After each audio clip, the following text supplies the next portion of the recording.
Adiz did not sleep the night before her shift, not because she was nervous. She stopped being nervous about hotel work 2 years ago when she learned that nervousness is a luxury for people who have the option of walking away. She did not have that option. So she stayed calm, ironed her uniform in the dark so she would not wake her flatmate Grace, and took the bus at 5 in the morning while the city was still half asleep and smelled like rain and engine smoke. Lagos did not care about Adiz. That was fine, she did not need it to.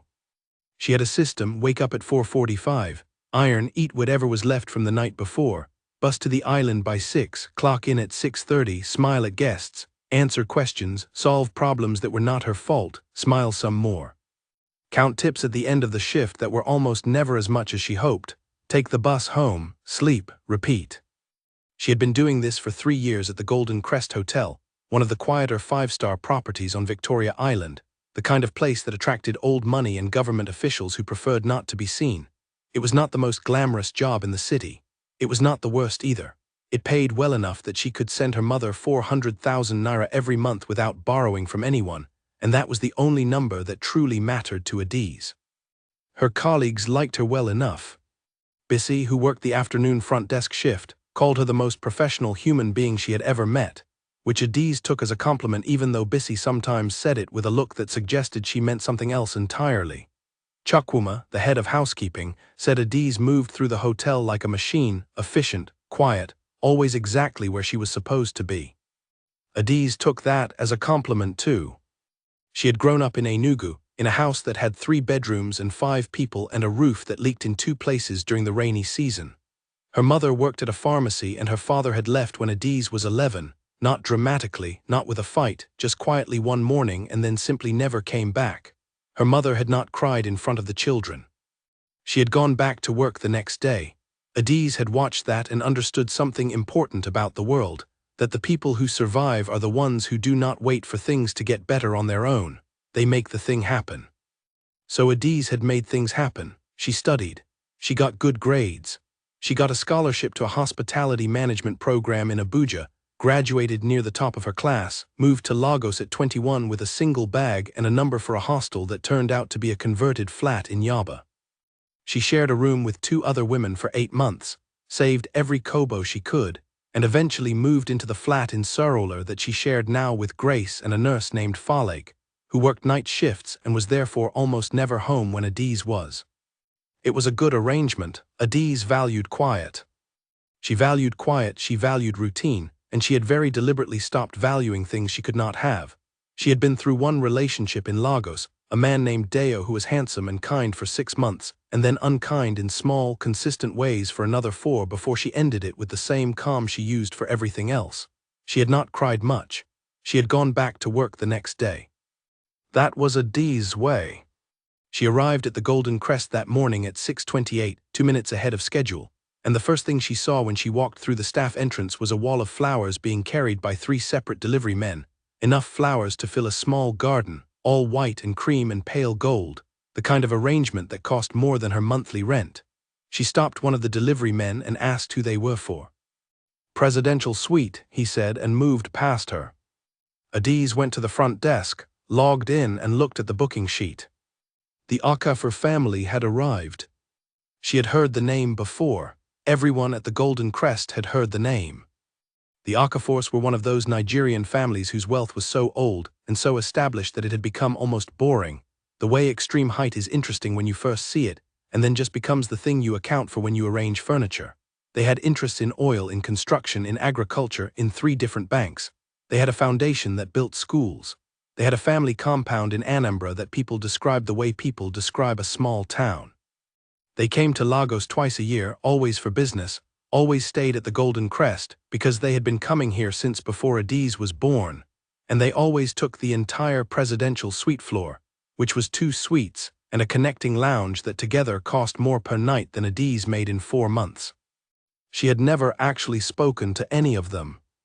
This was by design. The Okafors had their own protocol. They had a personal assistant named Gerald who handled all communications, all requests, all complaints. The front desk's job was to ensure that everything Gerald asked for was available before he asked for it. It was the kind of arrangement that required a great deal of invisible work and produced no visible credit, which Adiz understood was the point. She pulled up Gerald's pre-arrival checklist and went through it item by item. 2 suites with the thermostat set to 22 degrees. 3 specific types of still water in the rooms, no sparkling. Fresh flowers changed daily, the arrangement she had just seen being delivered. A car on standby from 7 in the morning until midnight. A particular brand of tea that had to be ordered specially from a supplier in Ikoyi, which the hotel had been doing since the previous week. Everything was in order. The Akaforce arrived at 9:15 that morning in 2 black SUVs and a sedan.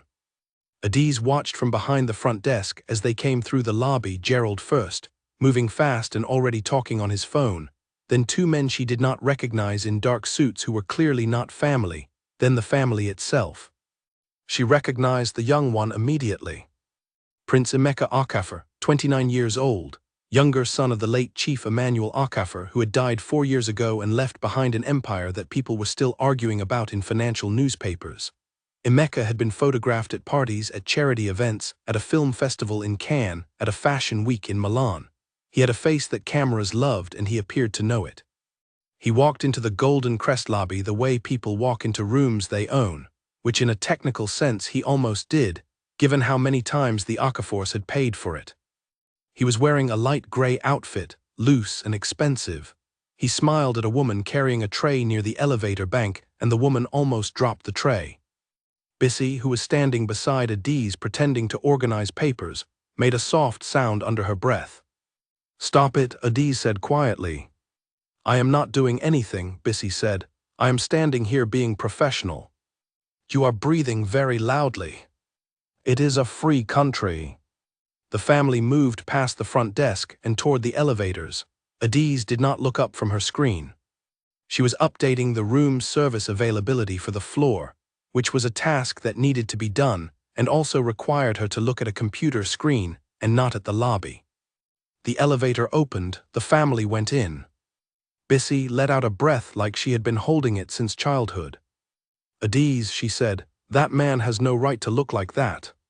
"He is a guest," Adiz said. "He is not a regular guest, he is a guest who has booked the presidential suite and requires the same level of professional service as every other guest." Bissy gave her a long look. "Sometimes," she said, "I wonder if you are an actual human person or if the hotel management printed you from a manual." Adiz kept her eyes on the screen. "The regional manager is doing an inspection on Friday. I need the floor availability report done by noon." Bissy went back to her papers. But Adiz had looked. Just once, just for a moment, just enough to see the line of his jaw, and the easy way he moved through the lobby like gravity was a suggestion rather than a rule. She had looked, and then she had looked away because looking was the beginning of a thing she was not going to let herself start. She was practical, she was focused, she had goals. She was not the kind of woman who lost herself over a man who would never see her as anything other than the person standing behind the desk. She finished the report by 11:30 and took her first break in the small staff room behind the kitchen, where there was a kettle and a microwave and a table that wobbled slightly on one leg. She made herself a cup of tea and sat down and looked at her phone. Her mother had sent a voice note asking about Adiz's health and telling her about a neighbor's daughter who had just gotten engaged. Her cousin in Abuja had sent a meme. Grace had texted to ask if they were out of dishwashing liquid. They were not out of dishwashing liquid. Adiz texted back to say so. She sat in the quiet of the staff room and drank her tea and did not think about Prince Emeka Okafor. She thought instead about the quarterly review that was coming up and whether she had done enough to be considered for the assistant front desk manager position that had been open for 2 months. She thought about her mother's blood pressure, which had been high at the last checkup. She thought about whether to renew her flat-share agreement for another year or begin looking for a 1-bedroom, which would cost more but would give her the quiet she increasingly needed after long shifts. These were the things she thought about. These were the things that mattered. She went back to the desk at 12:15, and the rest of the afternoon was ordinary. A guest on the 4th floor wanted extra towels. A booking needed to be corrected because the travel agent had entered the wrong arrival date. A man came to the concierge desk wanting to know the best place to buy jollof rice at this time of day, and Adiz gave him 3 options in ascending order of how far he would have to travel. He thanked her and tipped her 500 naira, which she accepted with a professional smile. It was Gerald who came to the front desk at 3 o'clock. Gerald was a man of about 45 with the organized energy of someone who had been solving other people's problems for so long that it had become his personality. He dressed well, moved fast, and communicated in complete sentences with no wasted words. "There will be an event on Friday," he said. "A private dinner for business associates. The family would like to use the blue room." "I will check availability," Adiz said and pulled up the bookings. The blue room was free on Friday from 6 in the evening. "Available," she said. "What time would you need it from?" 7 to 11. There will be approximately 30 guests. The family will provide their own catering team, but they will need the hotel kitchen available from 4. "I will coordinate with the kitchen manager." "Good." Gerald looked at her with the brief, assessing look of someone who has dealt with many front desk people and is deciding quickly whether this one is competent. Whatever he concluded, he gave a small nod. "Also, there may be a late arrival on Friday evening, a member of the family. He was not on the original booking." "I will ensure a room is prepared. What name should the booking be under?" Gerald hesitated for just a moment. "Akafar, the older son, he will be arriving from Abuja." He said it the way you say the name of something important, without making it obvious that you think it is important. Adiz typed the details into the system. "Older son," she repeated, as a confirmation, not as a question. "Nnamdi Akafar," Gerald said. "He prefers the suite at the end of the corridor. He will need the connecting door to the lounge unlocked." "Of course." Gerald thanked her and left. Adiz entered the booking details and saved the record. She did not give the name more attention than it required. There was a guest arriving Friday. She needed to ensure a room was ready. She would ensure a room was ready. That was her job. She went back to work. The evening shift was busier. The hotel had a gala on Thursday, not the Akafar event, a separate corporate function in the main ballroom, and the Thursday team was already beginning to run through arrangements. Adiz had stayed 45 minutes past her shift the previous week to help with the seating plan, and had done so without being asked, and without expecting anything in return, which was the kind of thing she did, because she believed that the quality of your work was the only argument you ever had the right to make about yourself. Chukwuma found her at 5 o'clock, refilling the guest welcome cards at the concierge desk. "You still here?" he said. 40 minutes ago, I would have said the same to you." He laughed. Chukwuma was a large man who laughed easily, one of the things Adiz respected about him. "The Okafor's floor is done," he said. "My team went over it twice. New linen, the flowers they asked for, the water. I had to double-check the thermostat settings." "Thank you. Gerald will do a walkthrough tomorrow morning." "I know, that is why I had it done twice." He looked at her for a moment. "You know the older son is coming, Nnamdi." Adiz was straightening the welcome cards. "Gerald mentioned it this afternoon. He never comes to Lagos when Emeka is here." Those two, Chukwuma stopped, looked briefly around the lobby and lowered his voice slightly. "I have worked in this hotel for 11 years. The two brothers are like day and night. Emeka you see everywhere, parties, events, he fills the room. Nnamdi," he shook his head. "Nnamdi comes and you feel it before you see him." Adiz considered this. "I will make sure his suite is prepared to his preferences." Chukwuma shook his head slowly. "See, that is what I mean," he said. "You are not even a little bit curious, are you?" She was a little. But she was also the kind of person who knew the difference between curiosity and distraction. She finished the welcome cards and went home on the bus at 6:15, and she sat by the window and watched the city and thought about the quarterly review and her mother's blood pressure and the dishwashing liquid, which they were, in fact, almost out of, she realized now, so she would need to stop at the shop on the way from the bus stop. She stopped at the shop. She bought dishwashing liquid. She made dinner. She called her mother and spoke for 32 minutes about nothing in particular and everything important. She showered. She ironed her uniform for the next day. She set her alarm for 4:45. She did not think about the older son. Not much. Only once, briefly, lying in the dark with the ceiling fan turning slow circles above her, she thought about what Chukwuma had said. "You feel it before you see him." Then she told herself to sleep. She slept.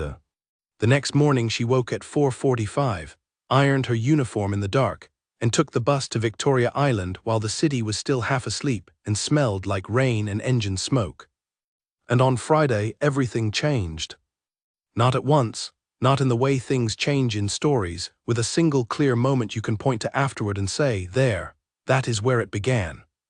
It changed the way most real things change, quietly, in a corridor that smelled of floor polish and leftover flowers, in a moment so ordinary that she would spend a long time afterward trying to understand how something so ordinary had managed to rearrange the whole shape of her life. But that came later. For now, she was just a woman behind a desk, doing her job, being exactly as professional as she had always been, and not looking up from her screen when the guests passed through the lobby. Or almost not. Friday arrived with the kind of heat that makes the whole city move slower than it should. By 8 in the morning, the sun was already serious, pressing down on the island like it meant something personal, and by the time Adiz reached the Golden Crest, the lobby was already cool and humming, the air conditioning doing the invisible work of making wealthy guests forget that they were on the same continent as the rest of Lagos. The hotel was tense in the quiet professional way that hotels become tense before important events, not visibly, not loudly, but in the way every member of staff moved slightly faster than usual and spoke slightly more carefully and checked things twice that they would normally check once. The private dinner in the Blue Room was 7 hours away. Gerald had already called the hotel manager twice before 9 o'clock. The kitchen team had arrived at 6. Adiz arrived at 6:30, which was when she always arrived, and she went through her morning the way she always went through her mornings, but there was something different in the hotel today, and she noticed it the way you notice weather, not as a specific thing but as a feeling in the air, a particular quality of attention. Bissy arrived at her usual afternoon shift time, and by 10 o'clock she had already found 3 reasons to walk past the corridor that led to the elevator bank for the Akafur floor. You are going to give yourself a reason to be near that elevator until something happens, Adiz said when Bissy came back from the 3rd pass. I am checking the display stand by the corridor, Bissy said, and her voice was entirely too innocent. We have a new brochure for the spa and I want to make sure it is stocked. The display stand does not need to be checked 3 times in 40 minutes. Bissy sat down. Fine, I wanted to see if Emeka was going down for breakfast. He ordered room service at 8. He is not going down for breakfast. Bissy looked at her. How do you know what time he ordered room service?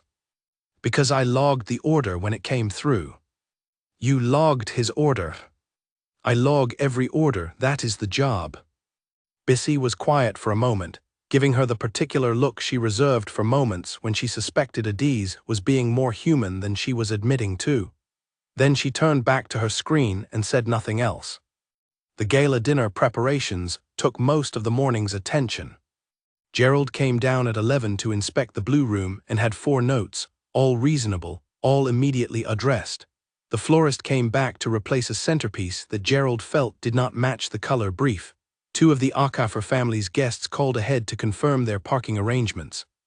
A journalist from a lifestyle publication called the front desk asking if she could have a comment from the Akafur family regarding a project they had announced the previous month, and Adiz told her politely and finally that the hotel did not relay messages to its guests. At noon, Gerald came to the desk again. Nnamdi Akafur arrived this morning from Abuja, he said. He is upstairs. He would like the key to the connecting lounge. Adiz nodded. I have it prepared. Would you like me to send it up? He will collect it himself. She went to the key safe and retrieved the card envelope she had prepared the previous evening, marked with the sweet number in the neat handwriting she had trained herself into during her hospitality program. She placed it in an engraved hotel key holder and brought it back to the desk. He will be down shortly, Gerald said and left again. Adiz placed the key holder on the desk. She did not adjust her posture. She did not check her reflection in the small mirror she kept in her desk drawer for moments when guests were particularly important. She was a professional, and she was going to behave like one, and she did not need to see herself in a mirror to know she looked the way she was supposed to look. He came down 12 minutes later. She knew it was him before she looked up, which unsettled her slightly because she had not seen him before, and yet there was something about the way the air in the lobby shifted, barely the smallest change, like the pressure in a room when someone opens a window, that made her look toward the elevator.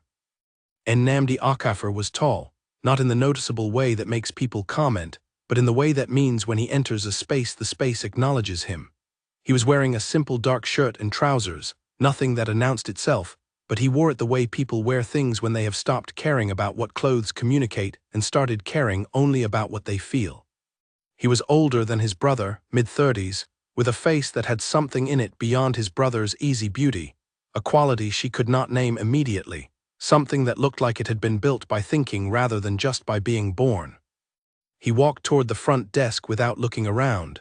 He was not the kind of man who entered a lobby and took a moment to see who was watching. He already knew. He had long since stopped finding it interesting. He reached the desk. "Okafor," he said, "the lounge key." His voice was low and direct, not unfriendly, not warm either specifically, just a voice that was accustomed to saying things once and having them understood. "Of course, sir." Adiz passed the key holder across the desk. "Is there anything else the suite requires this evening? We have your preferences on file from previous stays." He picked up the key holder and looked at her for a moment, not the way some guests looked at her, assessing or performing, just looking briefly and with attention, the way you look at something you are trying to understand. "The water," he said. "Still the brand you prefer, it is already in the suite." "The thermostat. 22 degrees, as per your preferences." "There is a window in the east bedroom that the previous team sometimes leaves locked. It cannot be opened by the room key card." Adiz had not known this. She made a note of it immediately. "I will have maintenance check it this afternoon, and I will personally confirm with you by this evening." He nodded once. "Good." He turned and walked back toward the elevator. Adiz made the maintenance call within 2 minutes. The window was checked and confirmed operable by 1:30. She sent a note to Gerald to pass to his employer, worded briefly and professionally, "Confirmed, east bedroom window is accessible." Gerald came back to the desk at 2 to say that was satisfactory. Bissy, who had witnessed the entire exchange from her desk, waited until Gerald was gone and then turned to Adiz and said, "Well." Adiz was updating the maintenance log. "Well, what? That man. He is a guest." "He is not a guest the way other guests are guests. All guests are guests in the same way. They book a room, they stay, they leave. The hotel serves them while they are here." "Adiz, he looked at you." She did not look up from the maintenance log. "Guests look at front desk staff. We are the ones who help them." "He did not look at me," Bissy said. "I was right here." "You were looking at your screen." "I looked up when he came in." Adiz saved the maintenance log. "I have to confirm the dinner seating arrangement with the Blue Room team by 3. Do you have the updated guest count from Gerald?" Bissy let out a quiet, long-suffering sound and found the guest count. Afternoon moved fast after that, the way afternoons before big events always move fast, filling up with small urgent tasks that each took 5 minutes, but there were 30 of them and they all had to be done by 6. Adiz handled them one by one without rushing, because rushing was how mistakes happened, and mistakes in this job were things that followed you. She confirmed the seating. She briefed the evening front desk team. She checked the Blue Room herself at 4:30 and found it exactly as it should be. She reviewed the parking arrangements for the incoming guests. She updated the VIP log with Namdi Okafor's preferences about the window.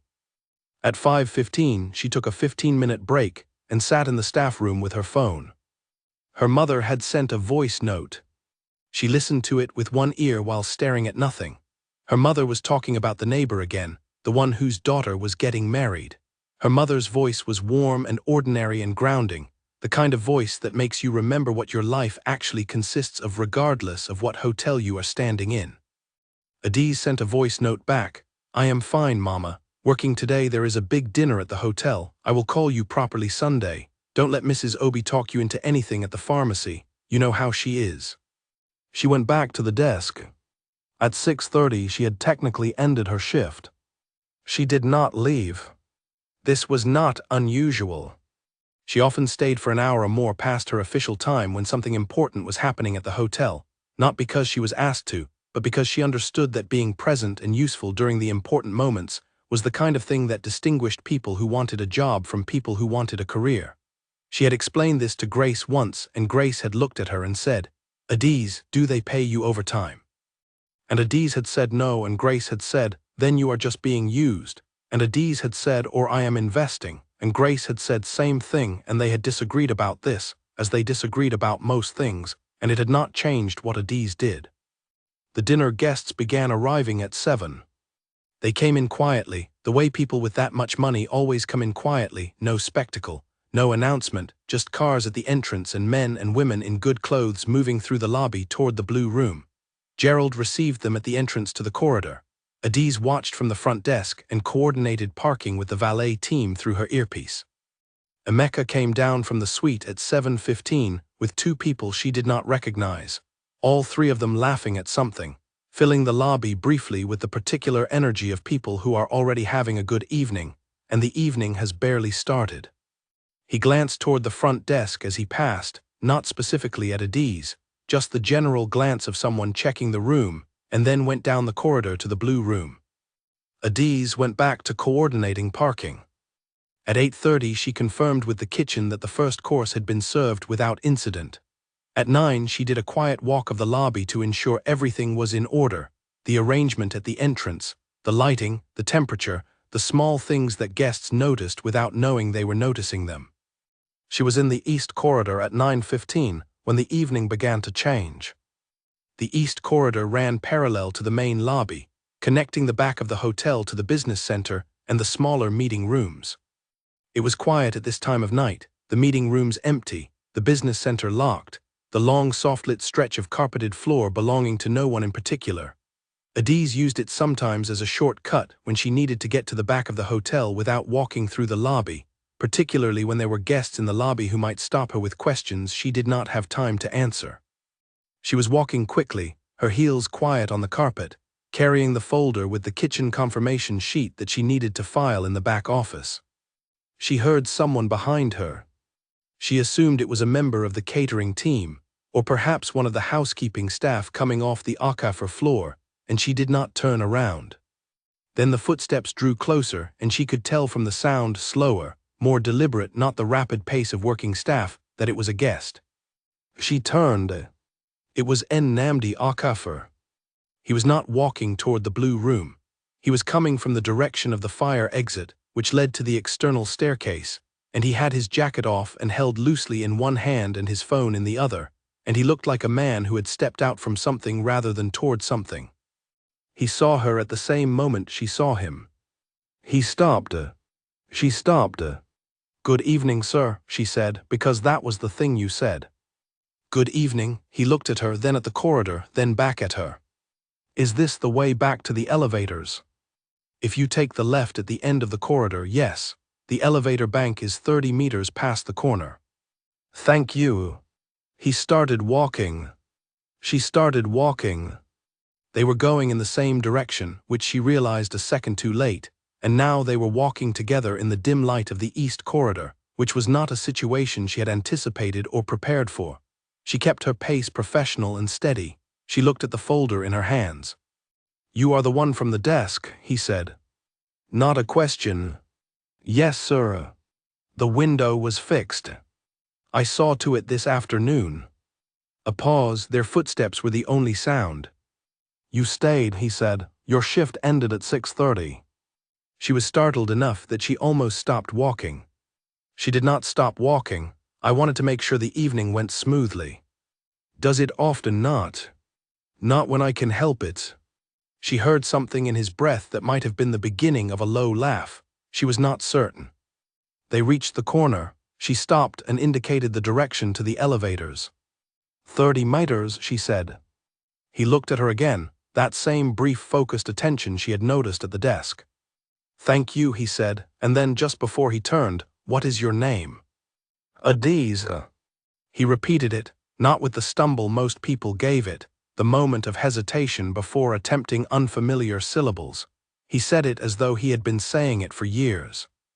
"Adiz," he said, and then he turned and walked toward the elevators. She stood at the corner of the east corridor with the kitchen confirmation folder in her hands and her heart doing something unreasonable. And she told herself it was nothing, and she told herself she was being professional, and she told herself she had work to do. Then she went and did the work. The evening wrapped up quietly after midnight. The dinner ended at 11:15, the guests filtered out, Gerald supervised the clearing of the blue room. Adiz spent the last 40 minutes of her unofficial extended shift updating the event log and ensuring the notes on the Akafar preferences were accurate and complete for the next team. She filed Namdi Akafar's window preference. She filed the note about his preferred water. She did not file the way he had said her name, because that was not the kind of thing that went into a hotel system, and also because she was not sure what she would have called it. She went home on the last bus at midnight 20, and she sat by the window and watched the city, and she thought about ordinary things on purpose. The quarterly review, her mother's blood pressure, the state of the dishwashing liquid. She was very nearly successful. Only the small, unbothered part of her that she could not always control kept returning to the way he had looked at her in that corridor. Not the bright, easy look of a man performing charm, not the professional glance of a guest acknowledging staff, but something steadier and more attentive than either of those things. Like he was trying to figure something out. She told herself it did not mean anything. She was almost right. The gala night came 3 days later. It was not the Akaforce event. The Akafar private dinner had come and gone, and the family had mostly returned to their regular routines, filling the suite floor with the specific quiet energy of very wealthy people who did not need to perform their importance for anyone.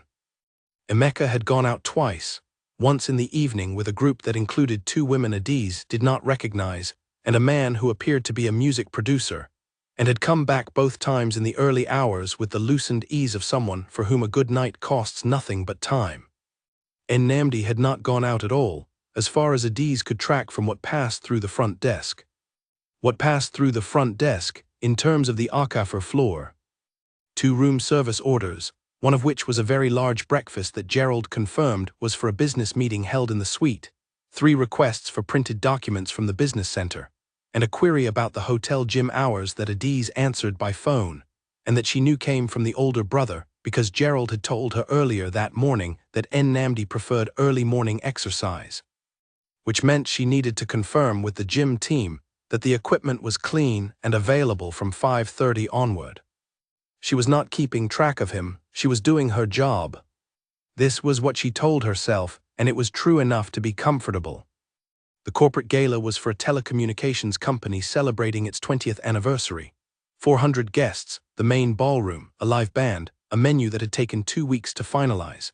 It was the kind of event that filled the hotel with a different kind of energy than the Akafar dinner, louder, more celebratory, guests moving freely through the lobby on their way to and from the ballroom, the whole building vibrating at a slightly higher frequency. Adiz was not working the gala directly, her shift was the regular front desk shift. But because the hotel had 400 extra people moving through it, and a ballroom operating at full capacity, every member of staff felt the night differently, like the hotel itself was running a fever. She finished her official shift at 9. She stayed. She was updating the concierge resource binder at the desk, a task she had been intending to do for a week, replacing outdated information about local restaurants and transportation services with current details, when Bissy came back from her break at 9:30 with the particular look she wore when she had information. Emeka Akafar is at the gala, she said. Adiz turned a page in the resource binder. He is not on the guest list. He knows someone.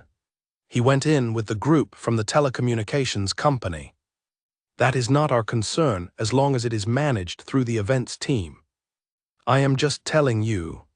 Thank you, Adiz said. Bissy sat and the older one. Are you watching them? I walked past the ballroom, I happened to look in. The older one is not at the gala. He never leaves the suite floor in the evenings unless it is for a working dinner, and he had no working dinner booked tonight. She realized what she had said half a second too late. Bissy turned to look at her very slowly. You know his schedule, Bissy said. Adiz kept her eyes on the resource binder. I know the booking log. The booking log tells you whether he has a dinner scheduled. Yes, and you checked. I check all VIP schedules as part of front desk preparation. Bissy said nothing. She was smiling slightly, the way she smiled when she had decided that pushing a point would be less satisfying than just waiting.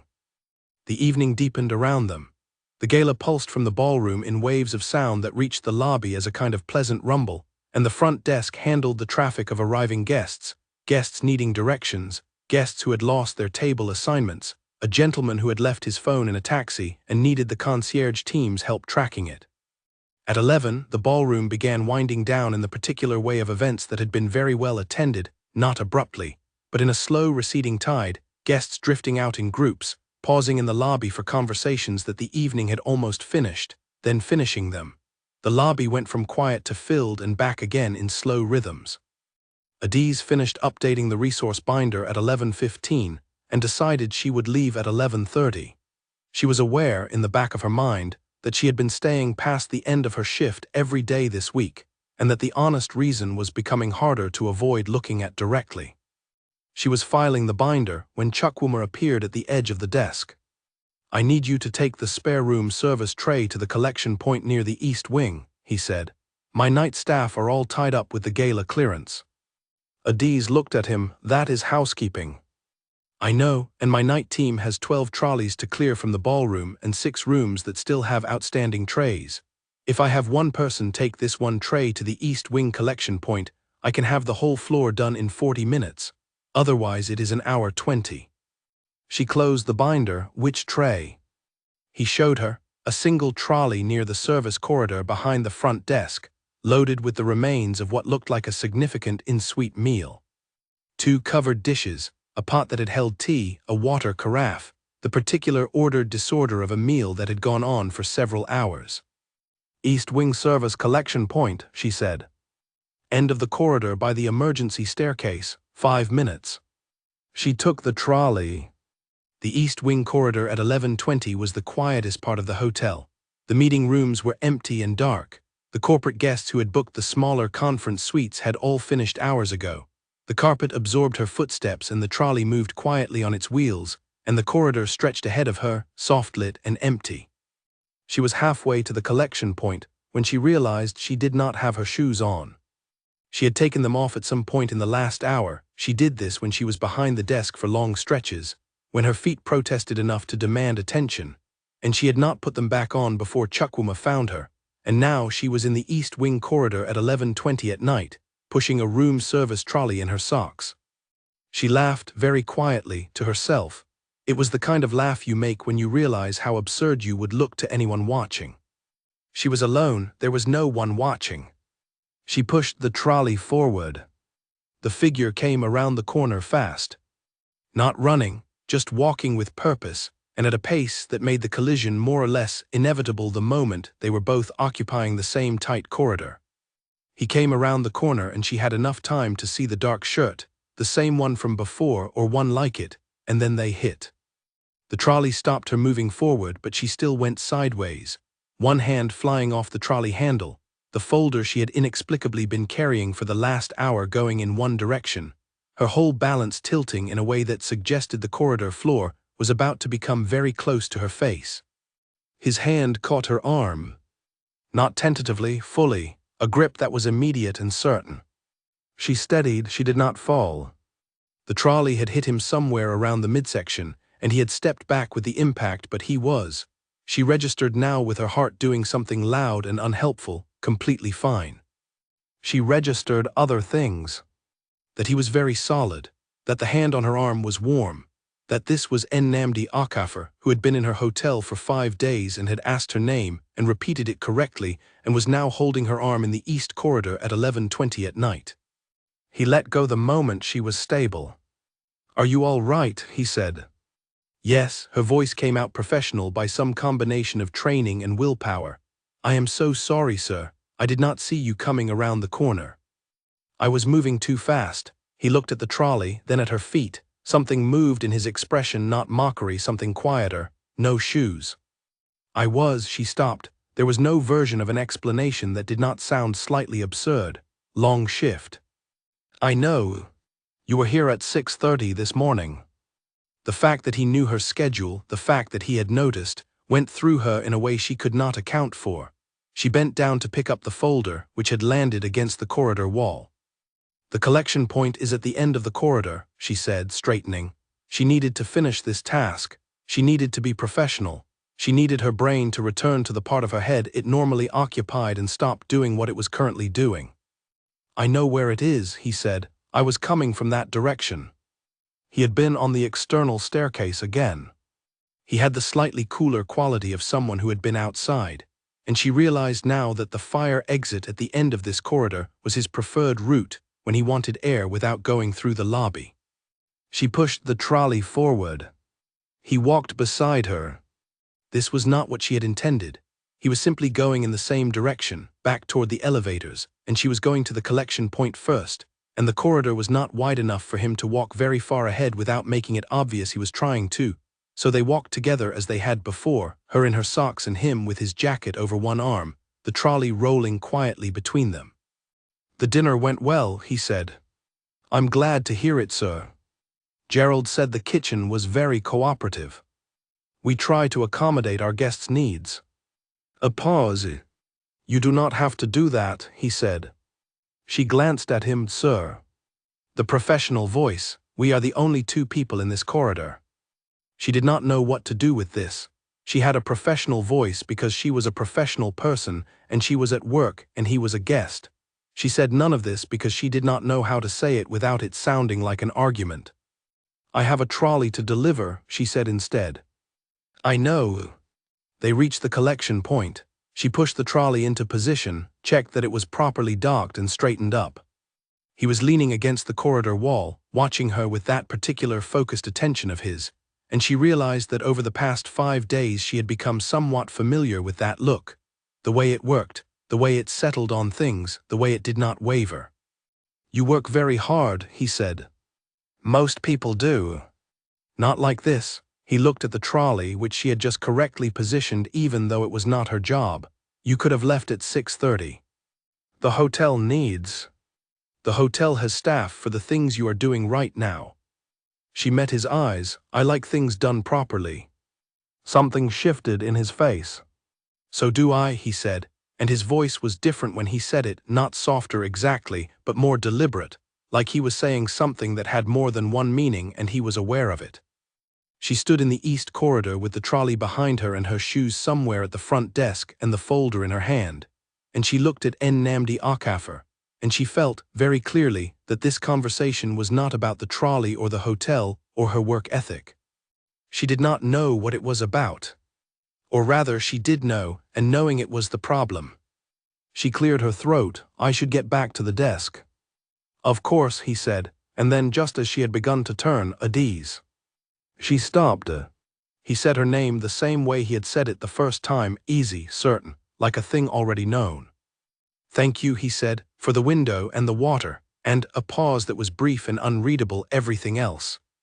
She turned to go.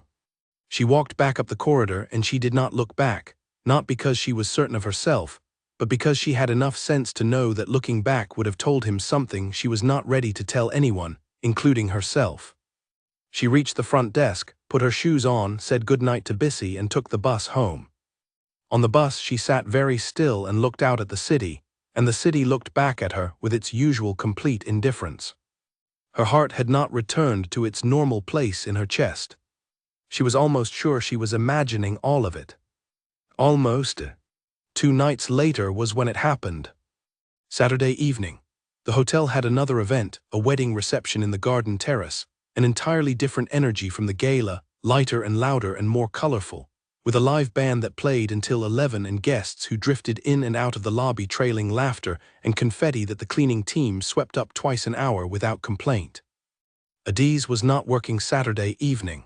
She had come in that morning for a half day and had left by 2 in the afternoon with the intention of spending the evening doing nothing in particular, which was the kind of intention she held approximately once a week and rarely followed through on. She did follow through on Saturday. She went home, she changed out of her uniform, she ate a real meal at the table instead of standing at the counter.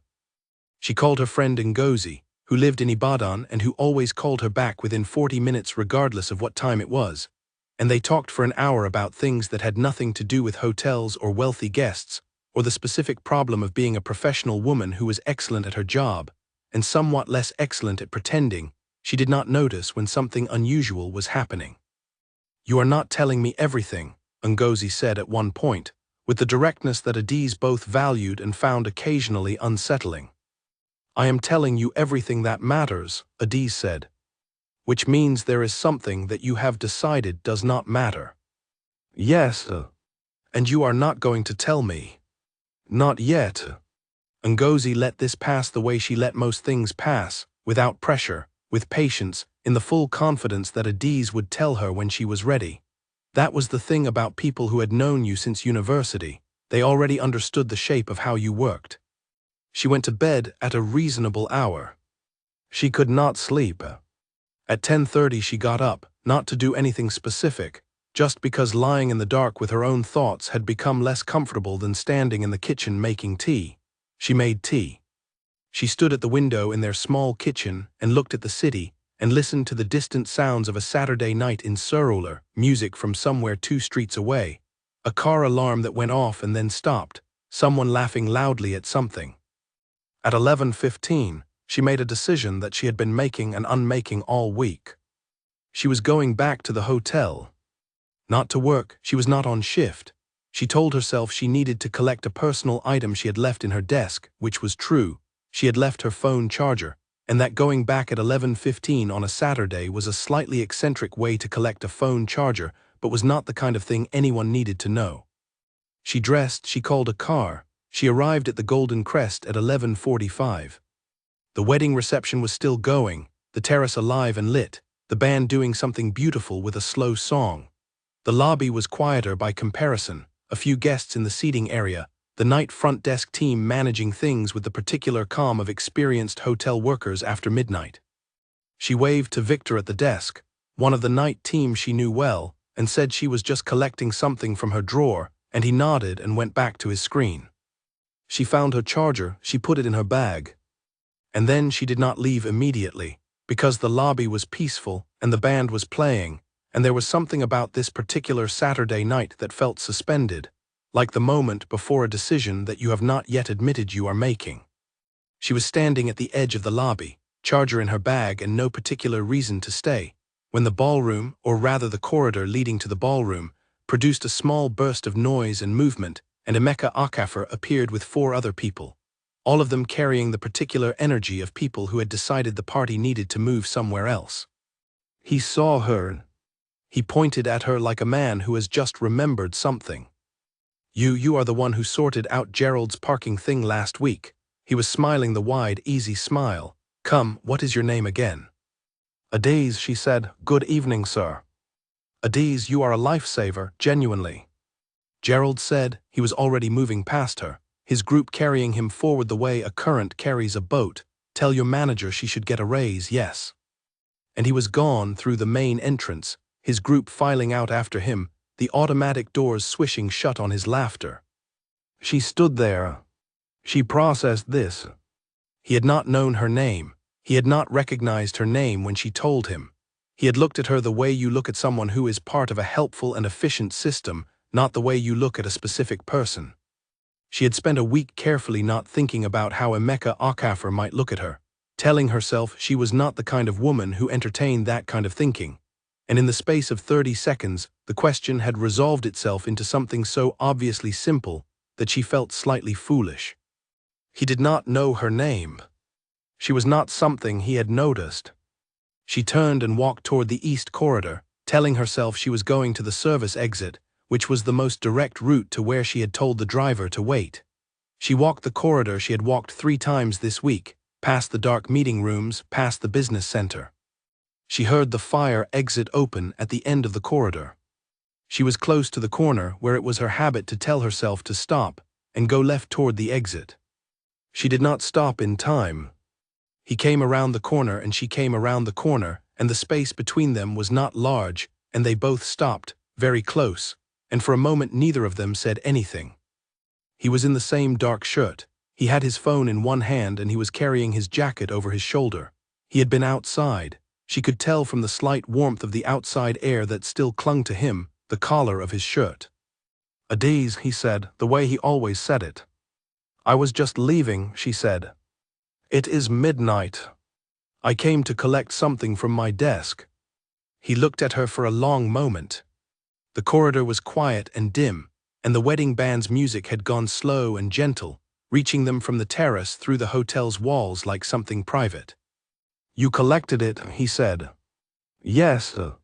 He was looking at her in a way that was not the professional attentiveness of before, not the assessing focus of a guest checking whether the staff was adequate. It was something else. Something that had been building across 5 days of brief moments in corridors and desks, and the careful professional space between a guest and a hotel employee. He stepped closer. Not dramatically, one step. "I leave on Monday," he said. It was a simple statement. He delivered it the way he delivered everything, without ornamentation, without performing what it meant. But it meant something. They both knew it meant something. "I know," she said. Gerald confirmed the checkout. Something in him shifted, just barely. He said, "Do you know everything Gerald confirms?" "Most things," she said. Her voice was steady. She was proud of it for being steady. He looked at her in that corridor with the dim light and the slow wedding music coming through the walls, and she looked back at him, and the thing that had been building all week had arrived at its edge. He leaned forward and he kissed her. Brief, certain, warm, not accidental at all. 1 second, maybe 2. Then he stepped back. He did not explain it. He did not apologize for it. He simply looked at her in the way he looked at everything, directly, without performance, and she looked at him, and neither of them said anything for a moment. "Good night, Adiz," he said. He turned and walked back toward the elevators. She stood at the corner of the east corridor for what might have been 30 seconds or might have been 5 minutes, and she was not sure whether she was breathing correctly, and her legs felt as though someone had quietly removed the bones from them, and outside the car was waiting. She walked to the service exit. She got in the car. She went home. She did not tell the driver anything. She sat in the back seat, and the city moved past the windows, and she kept her face still and her hands in her lap and told herself very firmly that she was fine. She was not fine. She was a woman who had just been kissed in a hotel corridor by a man she had been pretending not to notice for 5 days, and the kissing had been brief and certain and warm, and the man was a guest, and he was leaving on Monday. She went home and she did not sleep, and she lay in the dark, and the ceiling fan turned slow circles, and she told herself with decreasing conviction that she would think about it tomorrow. Sunday passed at the pace of a day that does not know what to do with itself. Adiz woke at 7, which was already later than usual, and lay in bed for a few minutes in the specific stillness of someone who has had too little sleep, and is aware that getting up will require a decision about what to think about. She got up. She made tea. She stood at the kitchen window and watched the street below go through its Sunday morning routines. The man who sold bread from a wooden cart, the children from the building next door being walked somewhere by their grandmother, a woman in a church dress who walked with the upright purpose of someone very sure about where she was going. Adiz was not sure about anything at the moment. She sat at the kitchen table and put her phone face down and made herself eat something and thought about the situation as honestly as she could, which was the only way she knew how to think about things even when she would have preferred not to. The facts were as follows. Nnamdi Okafor had kissed her in the east corridor of the Golden Crest Hotel at approximately midnight on Saturday. It had lasted no more than 2 seconds. He had said good night and walked away. She had gone home. She did not know if he would behave differently today or tomorrow or on Monday when he left. She did not know what he had meant by it, whether it was something deliberate and considered or a momentary impulse he had already dismissed. She did not know what she wanted it to be, which was perhaps the most unsettling part of all. She also did not know, and this was the part her brain kept circling back to with a kind of stubborn, uncomfortable insistence, why he had called her by her name before the kiss. Good night, Adiz, the way he always said it, as though her name was already a thing he was familiar with. She turned her phone over. She called her mother. Not to talk about any of this. She called because her mother's voice was the thing that most reliably returned her to herself, and she needed, at this particular moment, to be returned to herself. They talked for 40 minutes. Her mother's blood pressure had been better this week. The neighbor had indeed convinced Mrs. Obi to stock a particular vitamin supplement that her mother was skeptical of, but had decided to try anyway. Her mother asked about Adiz's work, and Adiz said it was going well, and her mother said she was proud, and Adiz held on to that the way you hold on to something in a current. After the call, she went for a walk. She walked for an hour through the streets of Surulere, not with any destination, just walking the way she sometimes walked when she needed her body to do something so her mind could quiet down.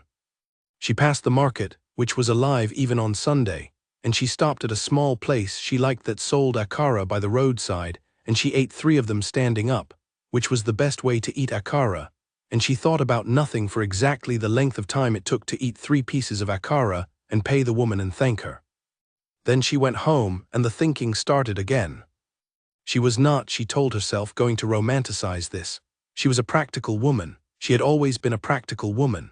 The Okafor family was one of the most prominent families in Nigeria, and Nnamdi Okafor ran an empire that included companies she could not afford to buy a share in. He had kissed her in a corridor. This was not the beginning of a love story.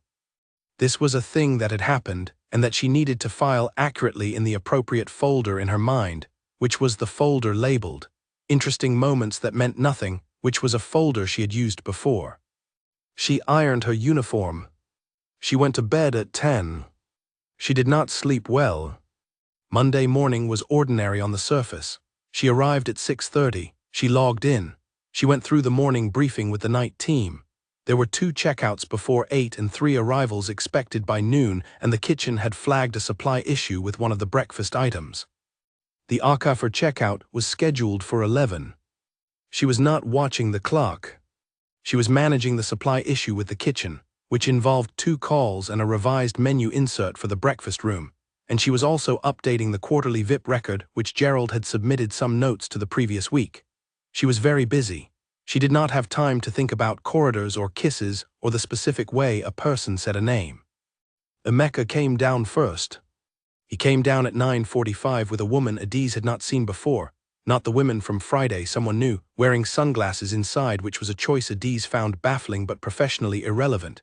And he checked out at the front desk where Bissy was stationed, smiling the whole time, slipping his card back into his wallet without looking at the total, the way people do when the total is genuinely not a number that concerns them. He turned to leave and saw Adiz at the adjacent desk. "Adiz," he said, with the bright assurance of a man who absolutely remembers things he does not actually remember. She nodded. "Safe travels, sir." "Always." He walked out with the woman in sunglasses, and the automatic doors swished shut behind him. Bissy turned to Adiz. "He remembered your name." Adiz saved the VIP record. "He heard you say it just now." Bissy looked at her. "I did not say your name." Adiz kept her eyes on the screen.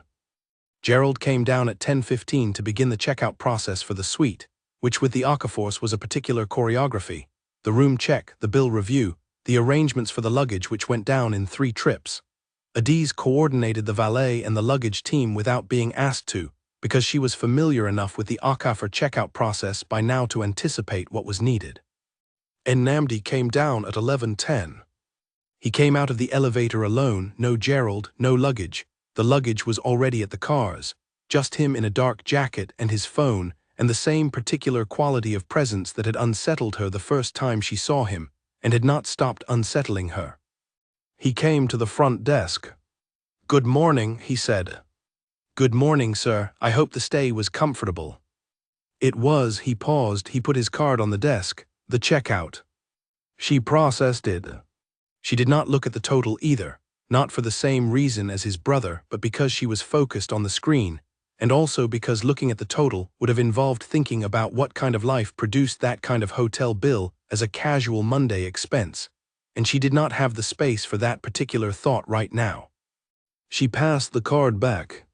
"Thank you," he said. He took the card. He did not move immediately. She waited. "There is a rooftop event in 3 weeks," he said. "Here at the hotel, a charity function. My foundation is one of the supporting partners." She knew this. It was on the hotel's event calendar. She had coordinated with the events team about it the previous month, which meant she had read the brief and knew the approximate guest list, and had quietly noted, without examining why, that Nnamdi Okafor's name appeared in the supporting partner acknowledgement. "The Crest annual charity evening," she said. "Yes. I will be returning for it." She said nothing. He looked at her the way he had looked at her all week, that focused, unhurried attention. Then he said, "Take care of yourself."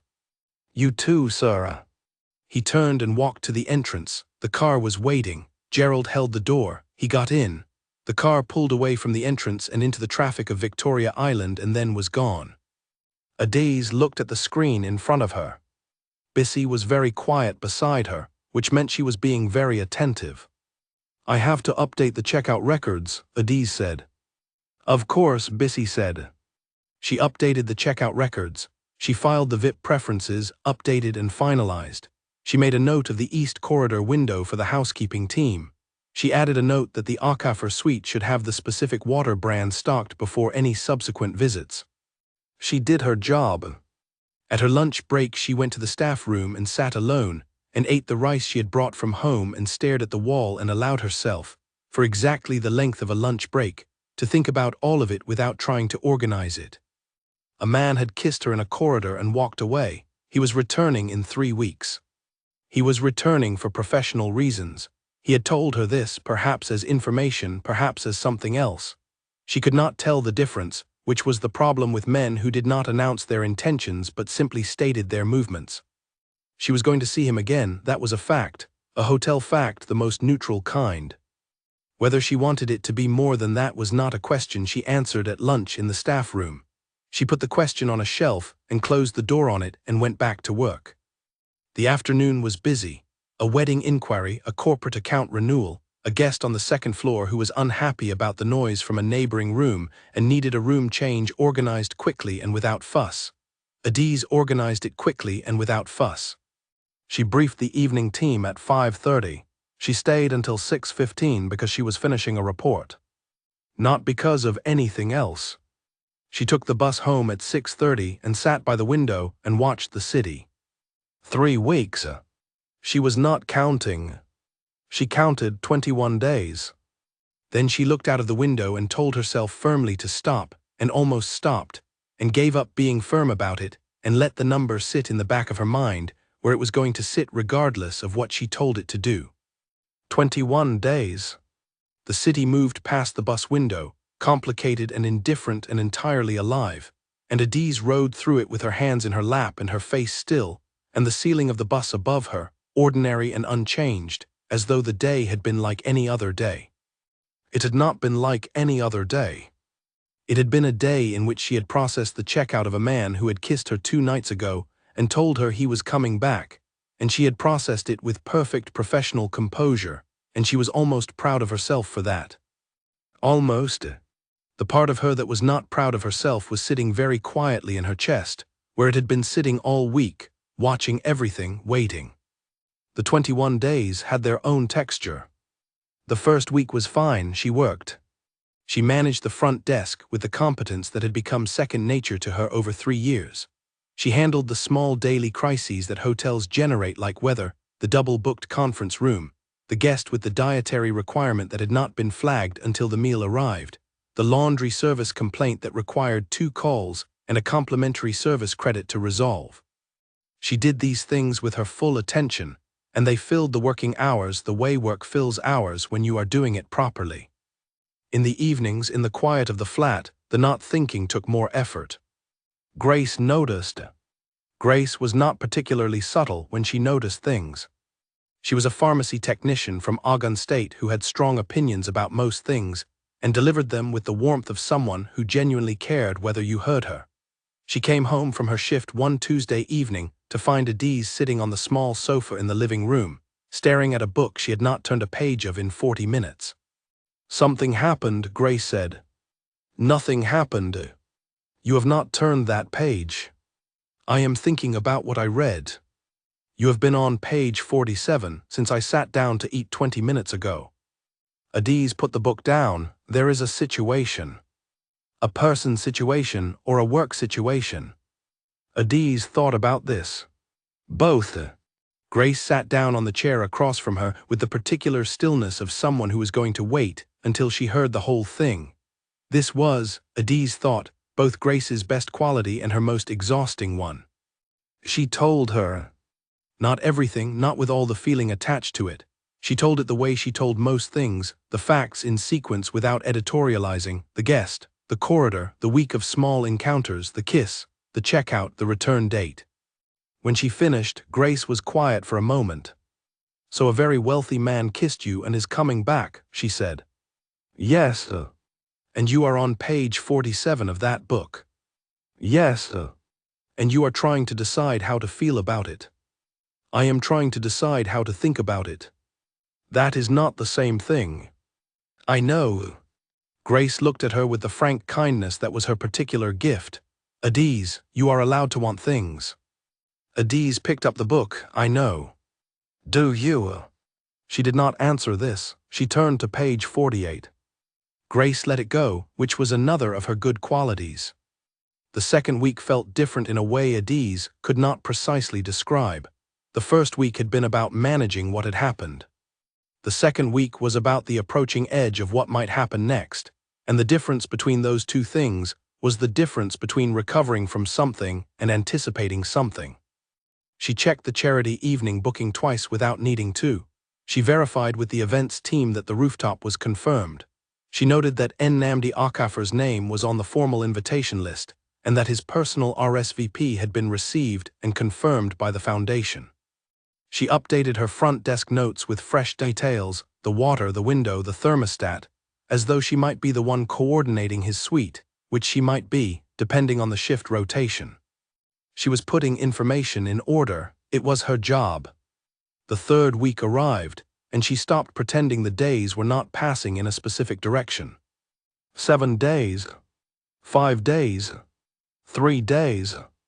On the day before the charity evening, she came in for her morning shift, and the first thing she saw when she logged in was the updated event brief, which included a note from Gerald that the Okafor party would be arriving the following afternoon, and that Nnamdi Okafor had confirmed attendance at the evening event in addition to his usual suite booking. She updated the VIP log. She prepared the suite notes. She confirmed the water with the housekeeping team. She went through the day doing exactly what the day required, and she was professional and competent and focused. And she went home that evening, and she ironed her uniform for the next day, and she set her alarm for 4:45. And lying in the dark with the ceiling fan making its slow circles, she let herself think the thing she had been managing for 3 weeks. She wanted to see him. Not in the way she had originally filed it, a professional encounter, a guest returning, a situation to be handled. She wanted to see him the way you want to see something that has changed the way you look at a room, not because it matches the room but because it does not, and the not matching is the interesting thing. She wanted to hear him say her name. That was what she did not say to Grace, or Bissy, or Ngozi, or her mother, or anyone. That was what she lay in the dark with, the ceiling fan circling, the city outside making its ordinary sounds, tomorrow already present in the specific way that significant tomorrows are present, fully and ahead of schedule. She slept at some point. She woke at 4:45. She ironed her uniform. She took the bus to the island while the city was still half asleep. She arrived at the Golden Crest at 6:28. 2 minutes ahead of schedule. The same as always. Except that nothing about this particular morning felt the same as always, and she knew it, and she kept it very carefully to herself. He arrived at 2:15 in the afternoon. Gerald came first, as he always did, moving through the lobby with his phone and his organized energy, stopping at the front desk to go through the checklist that by now Adise could have recited from memory. The water, the thermostat, the window in the east bedroom, the car on standby. Gerald was a man who trusted the systems he had built and the people who maintained them, and Adise had by now become part of his system in a way that she found professionally satisfying and personally uncomplicated. "Everything is in order," she told him. "The foundation brief has changed slightly," he said. "Mr. Okafor will need a meeting room available from 5 to 6 this afternoon. Small group, 4 people, the Hazel Suite. I will have it prepared." "Good." He paused, which was unusual for Gerald. He asked about the front desk staff for the evening event. She kept her expression neutral. "Is there something the front desk needs to arrange for the event?" "No," he specifically asked whether you would be on shift. She looked at Gerald. Gerald looked at her with the practiced non-expression of a man who had been managing the details of other people's lives for a very long time and had learned not to editorialize. "My shift is 8 to 8, she said. "I will be here this evening." "Good," Gerald said and left. Bissy, who had been present for all of this, said nothing for a count of 5 seconds and then said, "He asked specifically about you." "He asked about front desk staffing." Gerald said you. Gerald is efficient. He used a specific term rather than a general one. Adiza. She pulled up the Hazel Suite booking to begin the preparation. "The suite needs to be ready by 4:45. I am going to call the room's team." Adiza. What? Bissy looked at her with the full weight of 3 years of shared shifts, the kind of look that bypassed professional courtesy entirely. "What is going on?" "Nothing is going on. I am preparing a meeting suite." "He asked if you would be here tonight." "Guests sometimes have preferences about specific staff." "It is not unusual." "It is unusual for the Akaforce. In 11 years, Chukwuma says they have never asked about specific staff members." Adiz dialed the room's team. "Hello, this is Adiz from front desk. We need the Hazel Suite prepared for a meeting by 4:45, capacity 4, standard business setup." "Yes, thank you." She put the phone down. Bissy was still looking at her. "I will tell you," Adiz said quietly, "not now, later." Bissy turned back to her screen. "Fine, but I want all of it." The Hazel Suite was prepared by 4:30. The meeting went ahead at 5. Adiz tracked it only to the extent of her job, aware that the room was in use, available to respond if anything was needed from the hotel's side. Nothing was needed. The meeting ended at 5:45, and Gerald came by the desk to confirm that the room could be released. Adiz released it and logged it and went back to the afternoon's remaining tasks. He had not stopped at the desk between arriving and the meeting. She did not examine her feelings about this. At 6, she handed the desk over to Victor for an hour while she took her break and prepared herself for the evening shift portion. The charity evening started at 7:30 on the rooftop terrace. It was a formal event, an annual fundraising function that the hotel had hosted for 4 years, with a guest list that combined business, social, and philanthropic circles in the way that only certain kinds of events managed to do. The foundation organizing it worked on education access in northern Nigeria, and the evening's proceeds went to building and equipping schools in 3 states. Adiz had read the foundation brief thoroughly because she read all event briefs thoroughly. She had noted in the process that the foundation had been substantially funded by the Akafor family for 7 years, not loudly, not in a way that sought recognition, just quietly and consistently. She had filed this fact in the folder where she kept things that complicated the picture of a person. The folder on Nnamdi Akafor was filling up. At 6:40 she was back at the desk, and the rooftop was beginning to receive its first guests. The lift to the terrace went from the lobby, and she watched the parade of people moving through, the women in elegant evening wear, the men in dark formal clothes, the particular atmosphere of people who had gathered for something genuine rather than something performative. At 7:10, Nnamdi Okafor came down from the suite. He was dressed in dark formal clothes that fit him the way expensive things fit people who have been wearing expensive things long enough to forget about them. He crossed the lobby with the unhurried pace that she had come to recognize as simply the way he moved through the world. He came to the desk. She was aware of Bissy being very still in her peripheral vision. "Good evening," she said. "Good evening, Adiz." He looked at her for a moment. There was something different about him tonight, not easier exactly, but slightly less guarded than he had been at the desk the first time, which had itself been less guarded than the elevator. As though proximity was loosening something small in him by degrees. The Hazel Suite was good. "I'm glad it was suitable.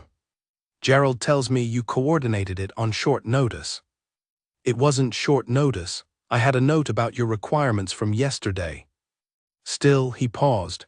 He was looking at the lobby at the guests moving through, but she had the sense that he was not particularly interested in the lobby. "The event tonight," he stopped, started again. "If there is a break in the evening, I would like to speak with you." She looked at him. "About the hotel arrangements?" "No." The single word landed in the space between them with the precision of someone who had decided not to be indirect. She felt the professional composure she had been maintaining all day do something complicated. She steadied it. "I will be at the desk," she said. Good. He went to the lift. The doors opened. He went in. Bissy exhaled beside her. "A daze," she said. Not now, Adiz said. All right, but later. Later, Adiz agreed. The evening moved. The charity event filled the rooftop with voices and the sound of the band they had hired, something soft and instrumental that drifted down from above the hotel like weather. The lobby cycled through arrivals and departures, small traffic, the usual flow of a hotel evening. Victor handled half the desk, while Adiz managed the coordination between the front desk and the rooftop. The late arrivals who needed directing, the one guest whose name was not on the list, but who was a late addition and needed verification through the event team, the parking question that required 2 calls to resolve. She was busy, she liked being busy. At 8:45 there was a break in the event upstairs, not a formal break, just a pause between program segments, the kind of natural stillness in a party when people refill their glasses and drift into conversation. She could tell from the slight drop in the sound from the terrace above. He appeared at the lobby lift at 8:52. She was alone at the desk. Victor had gone to assist with an arriving guest. Bissy's shift had ended at 8. The lobby was not empty, but it was quiet, the particular quiet of a hotel evening when the main action is happening elsewhere. He came to the desk with the same directness he had in everything.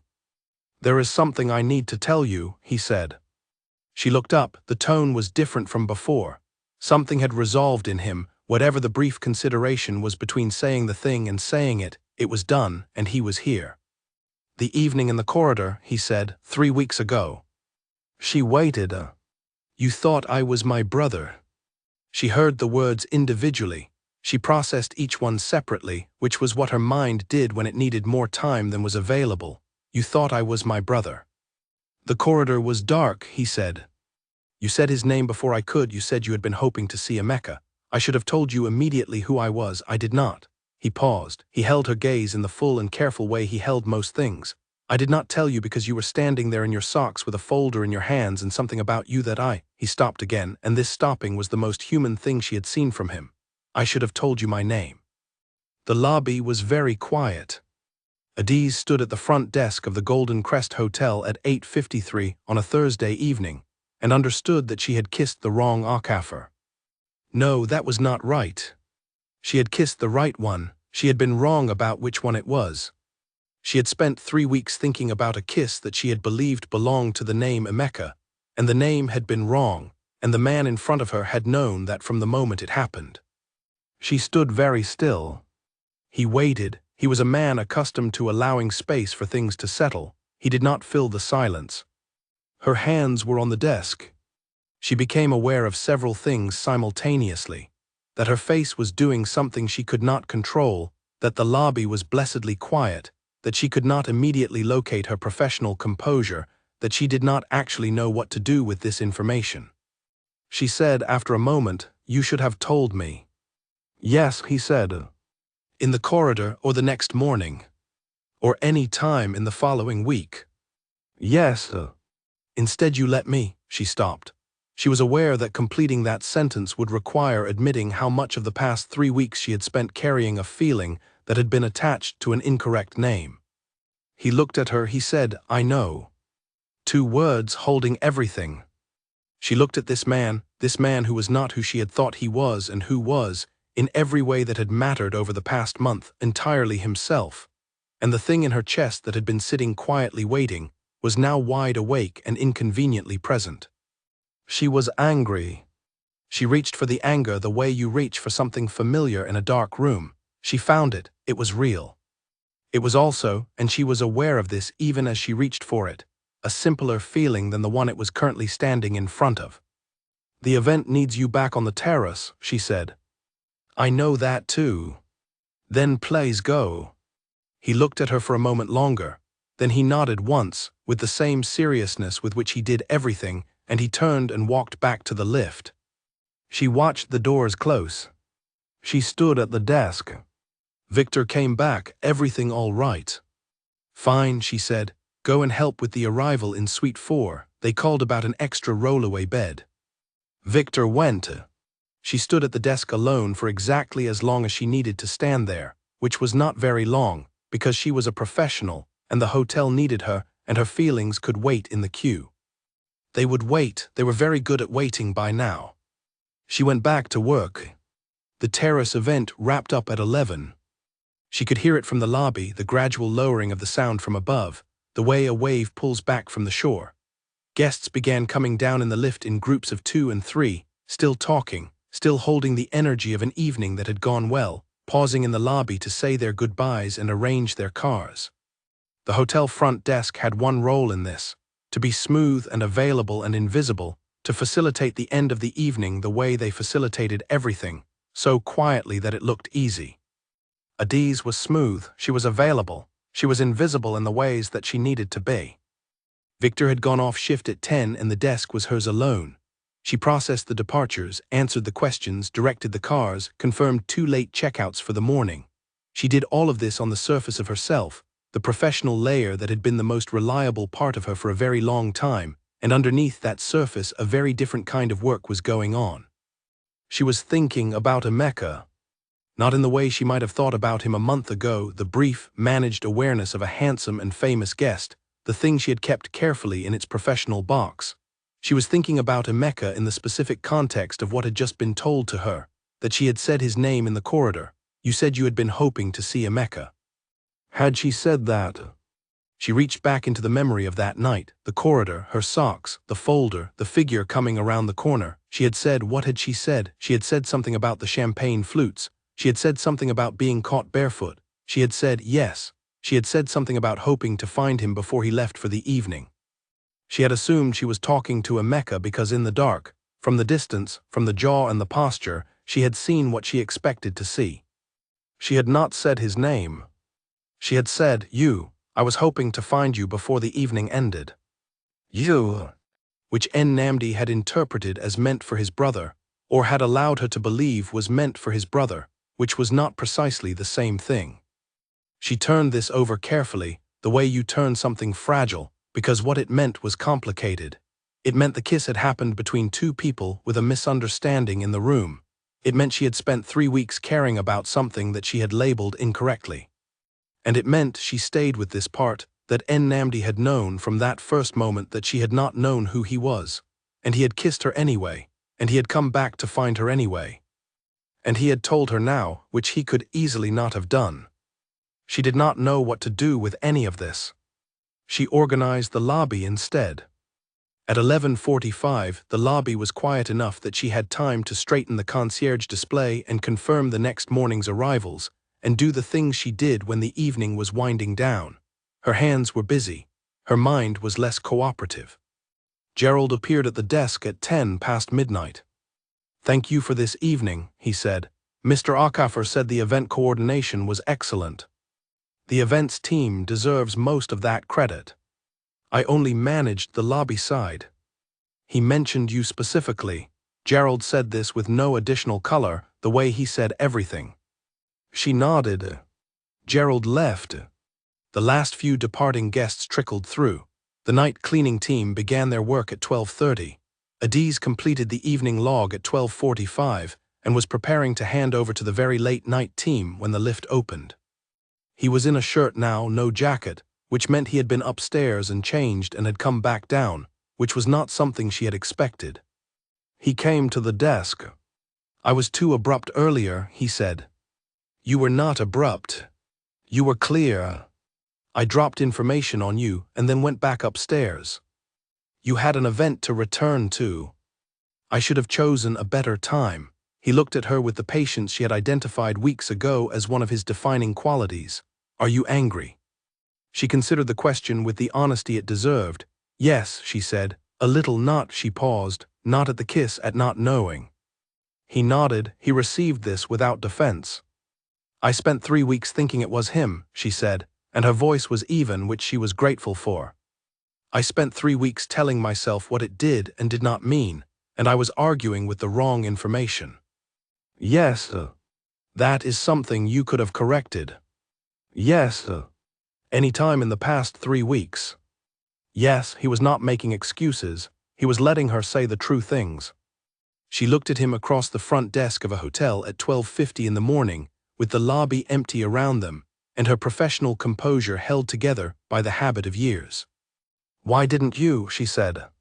He was quiet for a moment. Because I did not know how to tell you without it sounding like I had done something I had no right to do, and because I was not certain," he paused, measured, "whether what I wanted from this conversation was worth the risk of having it." She absorbed this. It was the most honest thing anyone had said to her in a very long time. "And now," she said, "now I have had the conversation," he looked at her steadily, "the rest depends on you." She stood at the desk. She said, "My shift ends at 1. He looked at her. "If you want to talk more," she said, "you should come back at 1, not before because I am working, not here because this is a hotel desk and I am staff, but at 1 if there is something else you need to say. I will be in the lobby seating area, as myself, not as front desk." He said nothing for a moment. "Then I will be there at 1. He went back to the lift. She went back to work. She finished her shift at 1 o'clock. She logged out.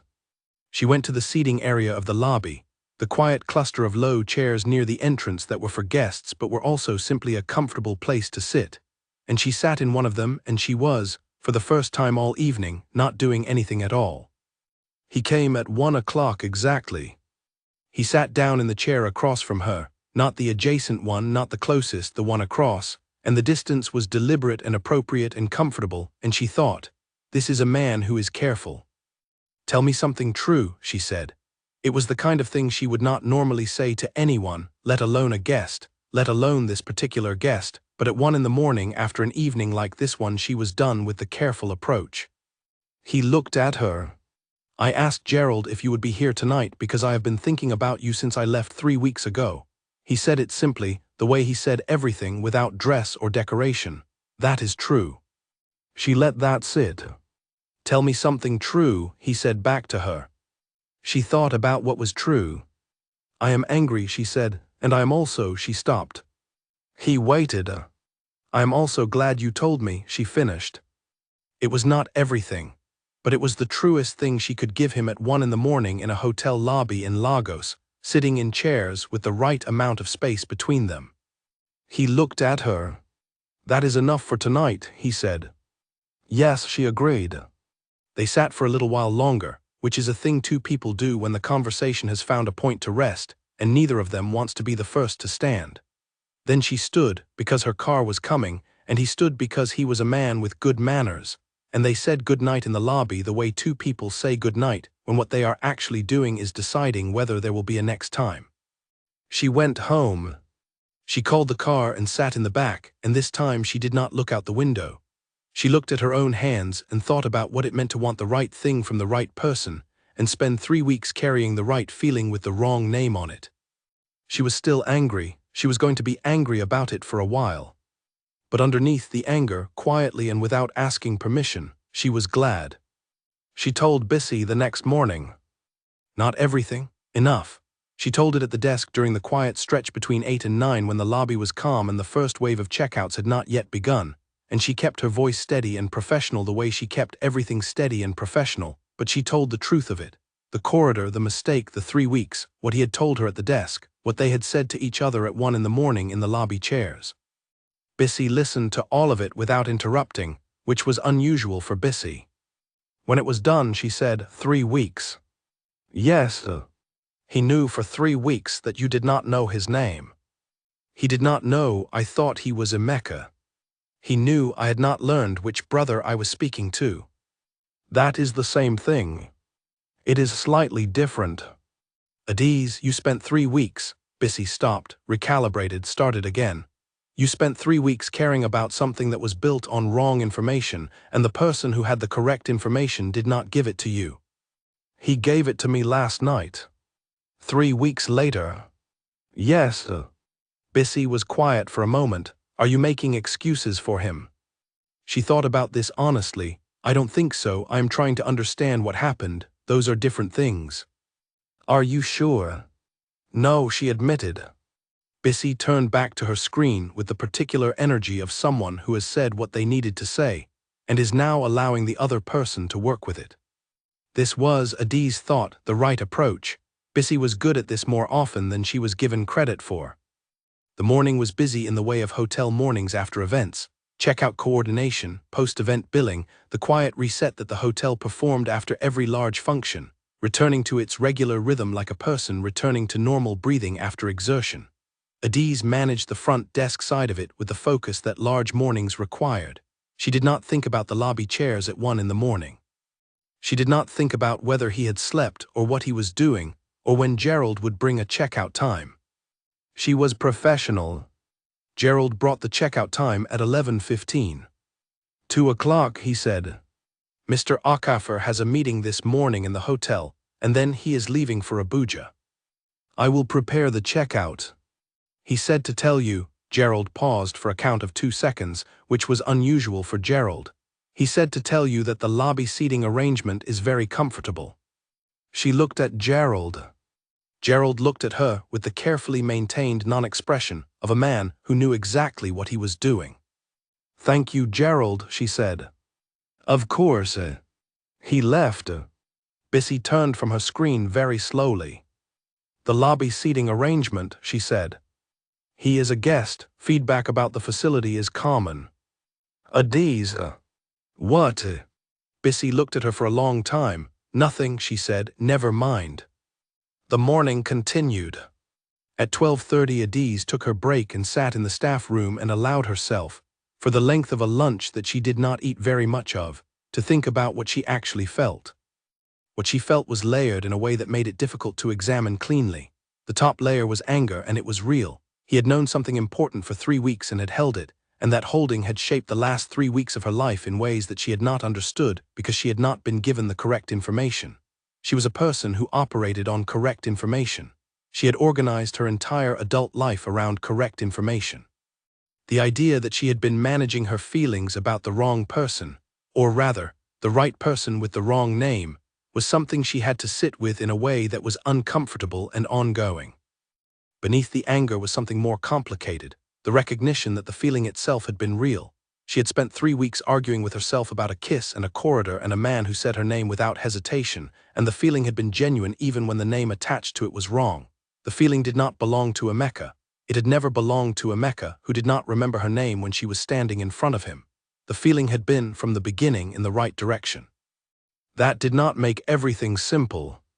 She was not going to pretend it made everything simple. But there was something in it, something about the fact that the feeling had been accurate even when she had the wrong label, that she turned over carefully and found herself unwilling to dismiss. He came to the desk at 1:45 to check out. She was ready. She processed the bill with the same professional ease she processed all bills, passed the card across, confirmed the next event that the foundation had scheduled, noted that Gerald had already made a provisional booking for the following quarter. He took his card. He looked at her. I am sorry, he said, for the 3 weeks. She met his eyes. I know. I should not have let it go so long. No, she agreed, you should not have. He accepted this. He did not offer a further defense, and she respected him for it because there was no defense, not really. There was context and there were reasons, and those reasons were the kind that made sense when examined but did not excuse the delay, and he knew that, and she knew he knew it. I would like to contact you, he said, outside the hotel with your permission. This was the question, the real one, not the late-night lobby chairs conversation, which had been genuine but had the specific privacy of late nights, of things said when the world is small and quiet. This was the daylight version of the question. This was the one that had consequences beyond the end of a shift. She thought about what Grace had said, you are allowed to want things. She thought about what Ngozi would say when she told her, which would probably involve a significant amount of enthusiasm, and at least one strong opinion about what Adiz should do next. She thought about her mother, who would not be told about any of this until there was something concrete to tell, because her mother asked follow-up questions. She thought about herself at 24 on a bus at midnight, staring out a window at a city that did not care about her, going home to a flat with a wobbling table and a broken ceiling fan in the bathroom, sending 400,000 naira home every month, and telling herself that wanting things loudly was how you got hurt. My phone number is on file with the hotel, she said. Gerald has it. He understood this. It was her way of saying yes without performing the yes. I know, he said. He held her gaze for a moment. Goodbye, Adiz. Safe travels, she said. He walked out, Gerald held the door, the car was waiting, he got in. The car pulled into the traffic of Victoria Island and was gone. The afternoon stretched ahead of her, ordinary and full of tasks. She went back to work. 3 hours later, at 5:15, her phone buzzed. An unknown number. She did not answer unknown numbers during shifts. She checked the screen, an Abuja code. She put the phone back in her drawer. At the end of her shift, she picked it up. There was a message. It said, "This is N. Namdi. Gerald gave me your number. I hope that was the right thing to understand." She read it twice.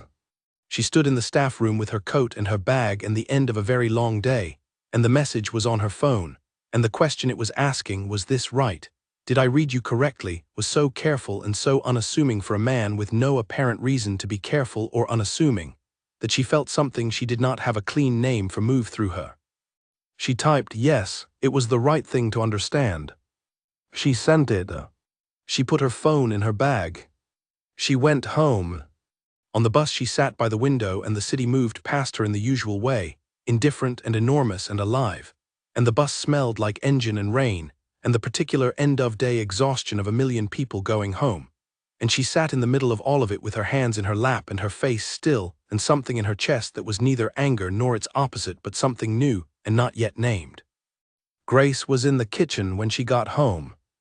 "You look different," Grace said. "I am tired. Different tired from your usual tired." Adiz put her bag down, she washed her hands. She opened the fridge and looked into it without any clear intention. She closed the fridge. "He told me last night," she said. Grace turned from the stove.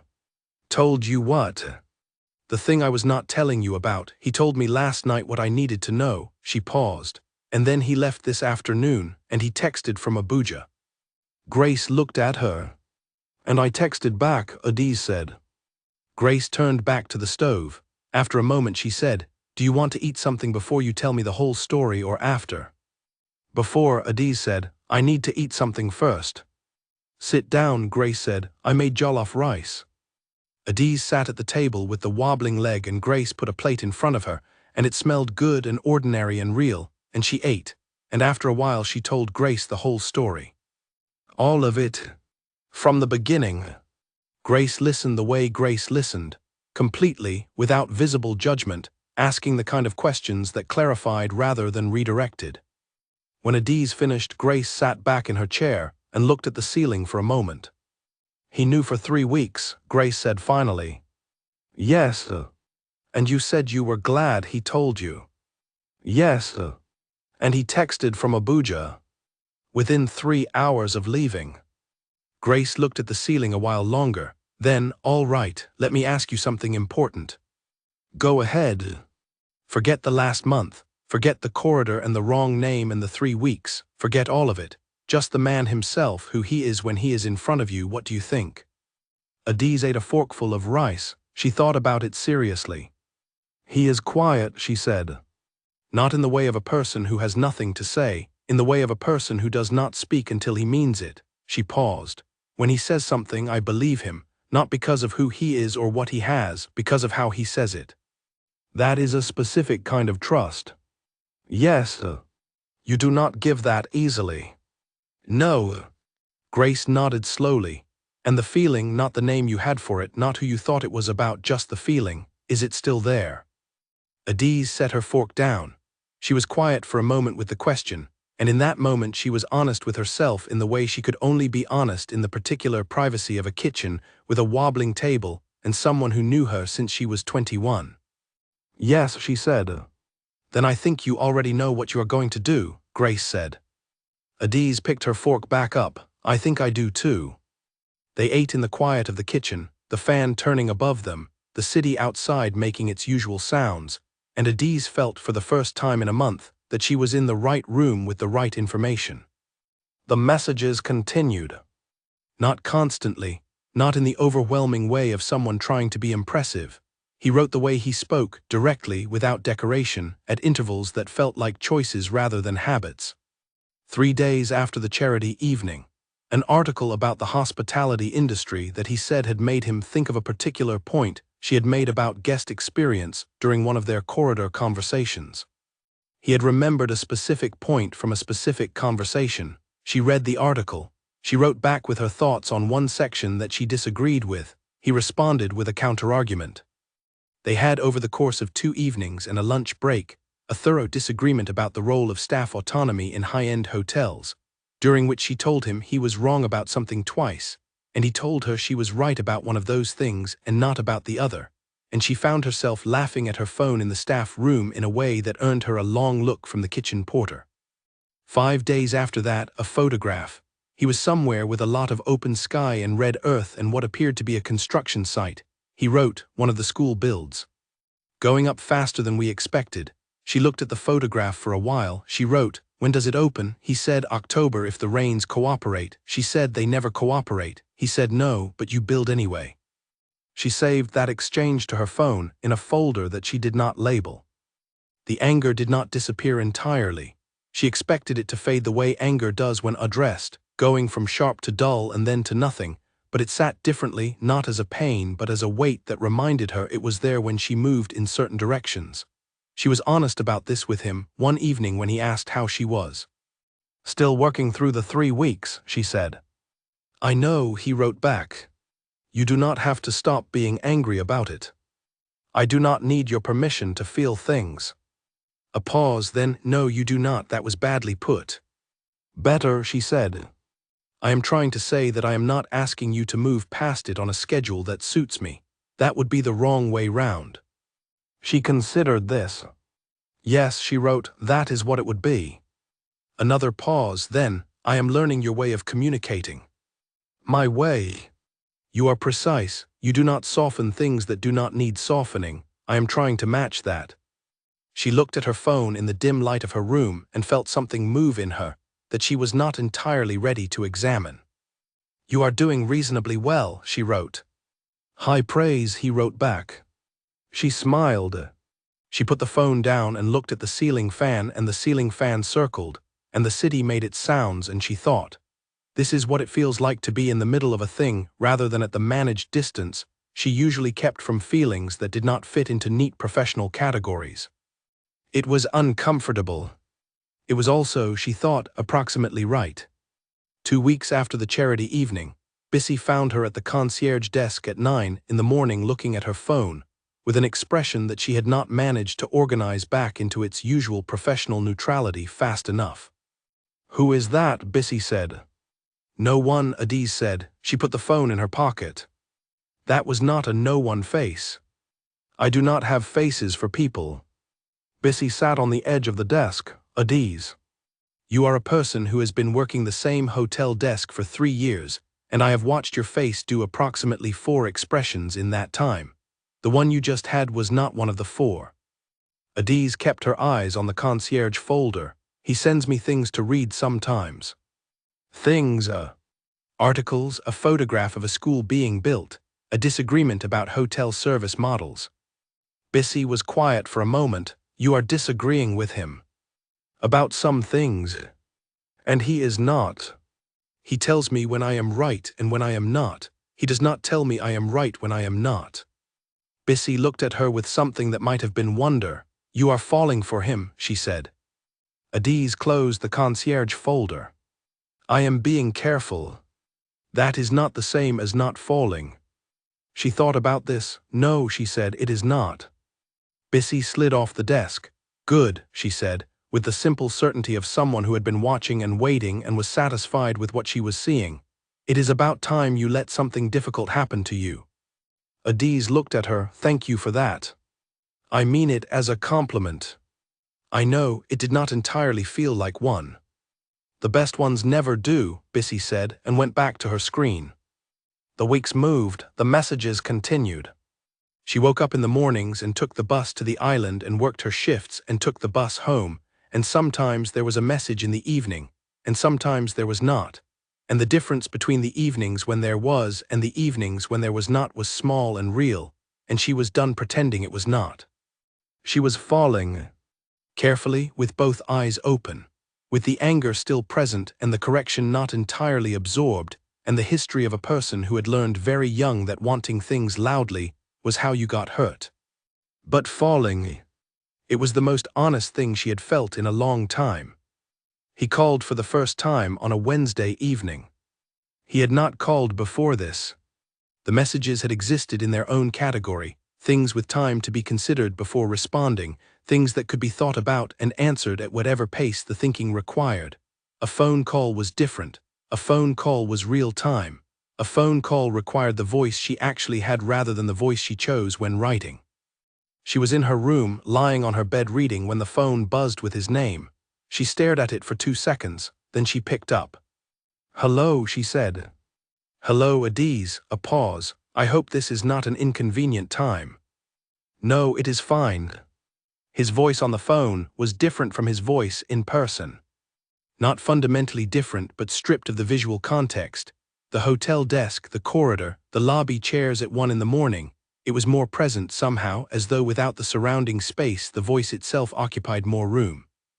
"I was going to send a message," he said, "but what I wanted to say was not the kind of thing that translates well to text." She sat up on her bed. "Say it then." A brief pause. She had learned by now that his pauses were not hesitation so much as the brief interval between deciding something and doing it. He paused when he was choosing precision. "I want to come to Lagos," he said. "Not for the hotel, not for a family visit, to see you. I want to know if that is something you are open to." She thought about what Grace had said. "You are allowed to want things." She thought about the 3 weeks, and the anger that was still present but smaller now, a manageable weight rather than an active thing. She thought about the article they had argued about, and the photograph of the school, and the particular quality of an evening when there was a message, and the particular quality of one when there was not. "I am open to it," she said. "Good," he said. The word was simple and direct and held everything. He came 3 weeks later, not to the Golden Crest. He booked a different hotel, which she understood was deliberate. This was not a hotel visit, this was not a guest checking in, and he arrived on a Friday evening, and he sent a message when he had settled. "Arrived, where would you like to meet?" She thought about this for longer than it took to think about most things. She wrote, "The small garden restaurant at the end of Akina de Sola. It is quiet on Friday evenings, 7 o'clock. He wrote, "I will be there." She told Grace she was going out. Grace looked at her in the full outfit she had changed into 3 times and said, "You look good." "Thank you." "Are you nervous?" "No," she said, and then, "A little." "Good," Grace said, "a little is healthy." She took a car to the restaurant, which was a place she had been to twice before but not recently, a small open-air space with enough plants to feel private and enough light to feel comfortable, a place that was not about being seen but about being present. It was the right choice. She knew it when she arrived because the atmosphere was exactly what the evening needed. Real, unhurried, nothing performing itself. He was already there. He stood when she came through the entrance, which was the kind of gesture that she had somehow not expected and was not prepared for in a specific way she could not name. It was a small gesture, the standing, the most ordinary of good manners, but it landed differently when you were not behind a desk, and he was not a guest, and there was no professional buffer between the gesture and what it meant. "Adiz," he said. "Hello," she said. They sat down. The waiter came and they ordered drinks, and she looked at him in the warm light of the restaurant, and he was as she had learned him to be, the same quality, the same unhurried attention, but without the hotel around it. "You look nervous," he said. "You said something almost like that the first time," she said. "I did not say that the first time. You said I could drop the professional voice." He looked at her. "We are not in the hotel." "I know." "How is that?" She considered the question genuinely. "Different," she said. "Not uncomfortable, just different. I'm used to knowing what role I am in." "What role are you in now?" "I am working that out." Something moved in his expression, not quite a smile, but adjacent to one. "Take your time." The evening was warm and the restaurant was quiet around them, and the drinks came and they talked. She had not known quite what to expect. The conversation through messages had been good, but messages allowed you to be considered in ways that conversations did not, and she had wondered, with the specific anxiety of someone who values precision, whether the conversation in person would have the same quality. It did. If anything, it was better. He talked about the foundation work, not performing it, not making it something impressive, just talking about the actual work, the specific challenges, the school in Kano that had hit a planning permission problem and the one in Borno that was ahead of schedule, the board meetings that were sometimes productive and sometimes an exercise in managed frustration. He talked about it the way you talk about something you care about rather than something you are doing for effect. She talked about the hotel.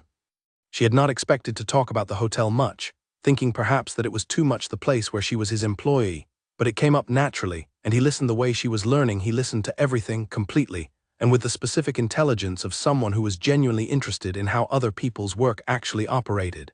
He asked her about the quarterly review she had mentioned in one of the messages. She told him she had not gotten the position. "Why not?" he said.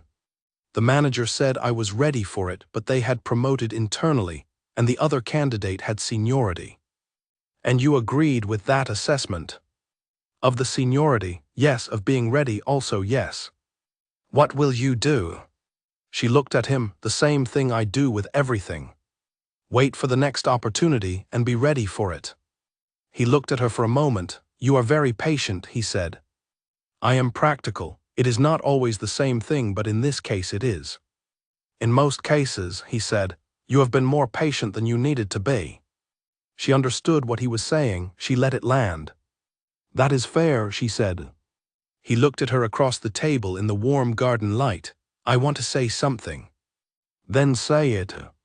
"The corridor," he said. "I have thought about why I did not correct the mistake immediately. I told you in the hotel the dark your name said before I could speak, but there was something else." He paused. "I had been watching you all week. You never looked up when the family came through. You treated us exactly like every other guest.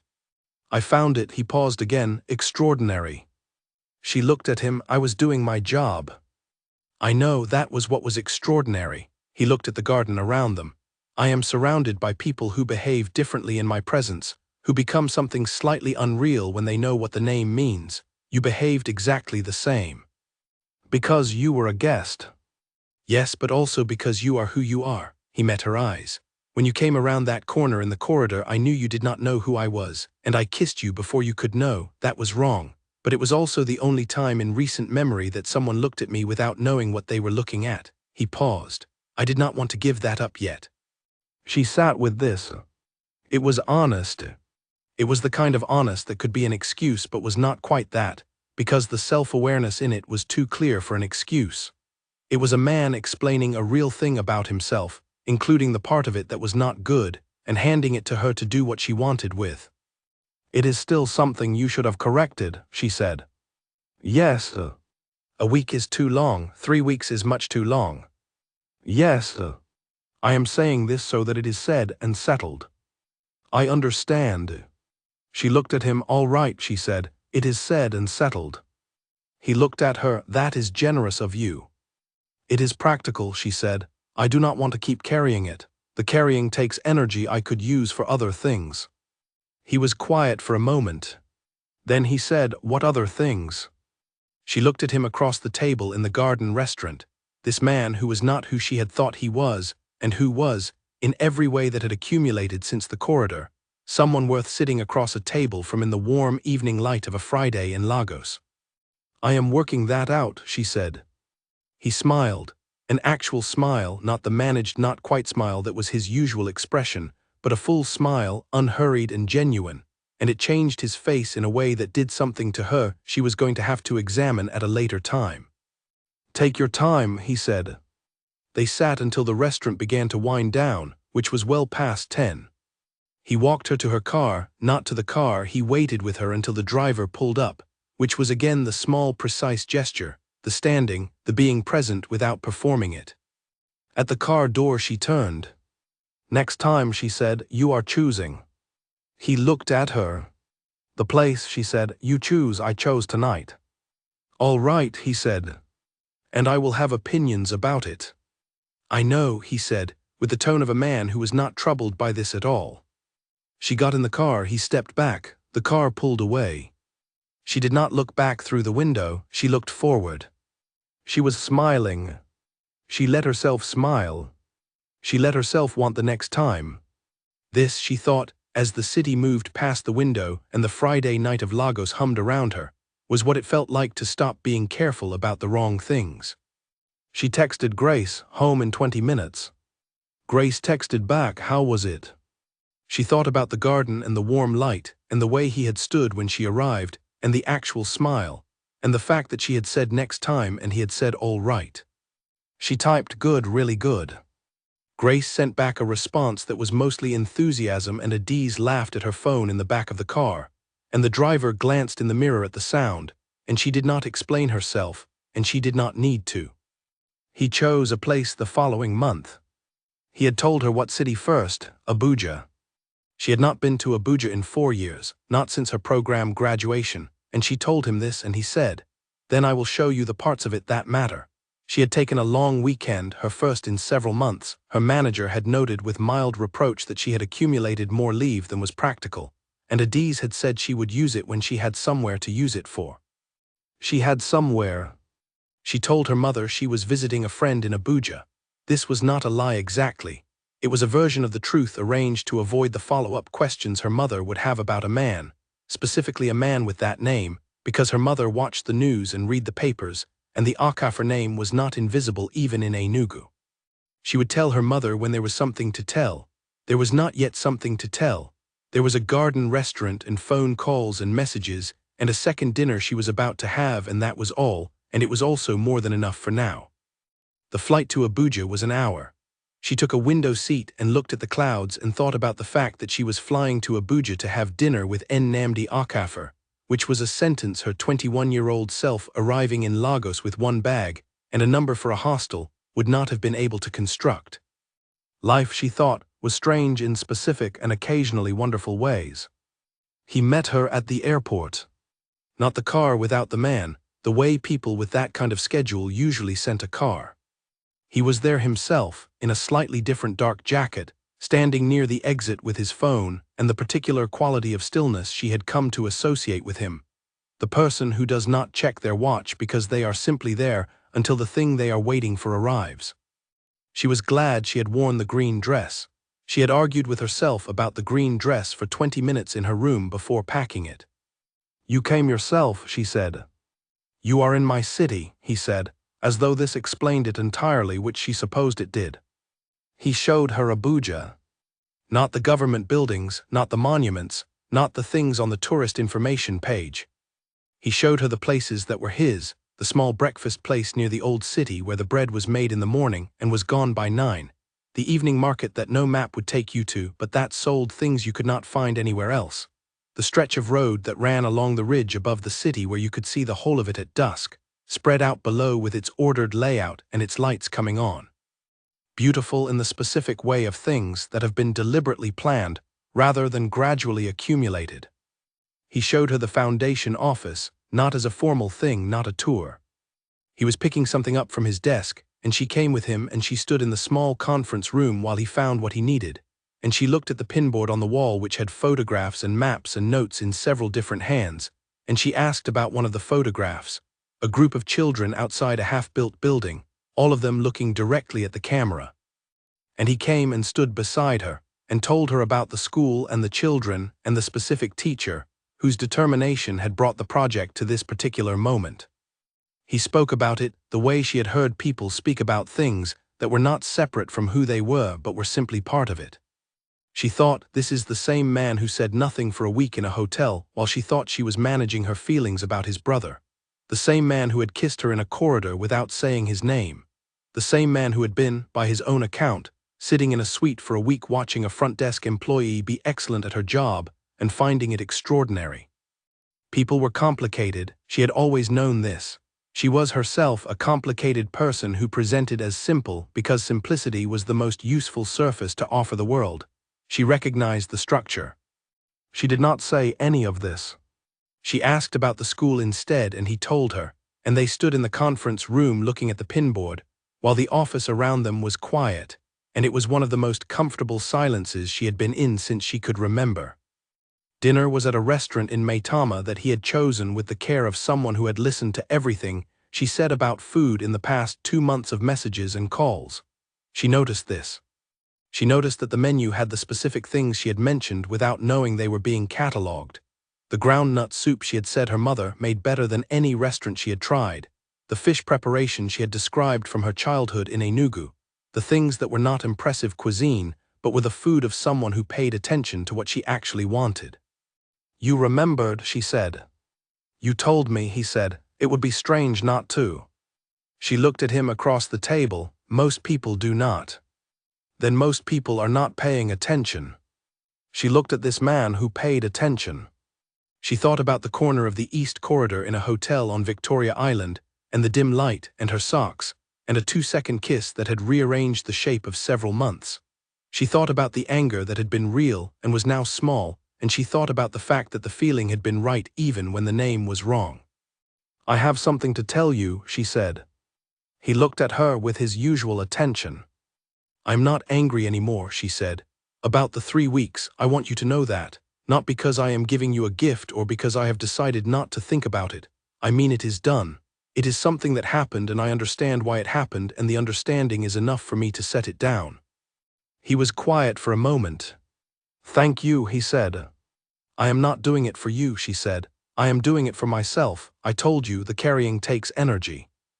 "I know," he said. "I am thanking you anyway." She picked up her fork. "You are welcome then." He was quiet in a way that was different from his usual quiet, warmer, she thought, closer to something. "May I ask you something?" he said. "Yes." "What is it that you want?" He held her gaze. "Not about this evening, in general. What is the life you are building?" She thought about it seriously, the way she thought about serious things. "I want to run a hotel," she said. "Not for someone else. Mine, something small, somewhere specific, somewhere with a reason to exist beyond just being expensive." She paused. "I want to send my mother somewhere warm for her health. She stopped, surprised at what she was about to say, and said it anyway because she was done managing herself into silence on things that mattered. "I want something real, not managed, something I actually choose with my whole self." He looked at her across the table in the restaurant in Abuja on a Saturday evening. "Those are not small things," he said. "I know, that is why I am working toward them." "The hotel," he said. "Tell me what it looks like." So she told him. She had not told anyone the whole vision, not Grace, not Ngozi, not Bissy, because it had always felt like a thing that existed in the private part of herself, where she kept the things too large to say out loud. But she told him in the restaurant in Maitama over groundnut soup that was very nearly as good as her mother's, and he listened without interrupting and asked the 2 most precise questions she had been asked about it, and she answered them, and at the end he said, "That is a good idea, not a dream, a plan with an idea at the center of it." She looked at him. "You are unusual," she said. "In what way?" "In the way of a person who takes things seriously that deserve to be taken seriously, without making them heavier than they are." He considered this. "I will take that as a compliment." "I meant it as one." He smiled, the full smile again. She was learning not to be undone by it, but she was not quite there yet. They sat until the restaurant had mostly emptied, and then they walked out into the warm Abuja night, and he walked her back to the hotel he had arranged for her, not the one he was in, a different one.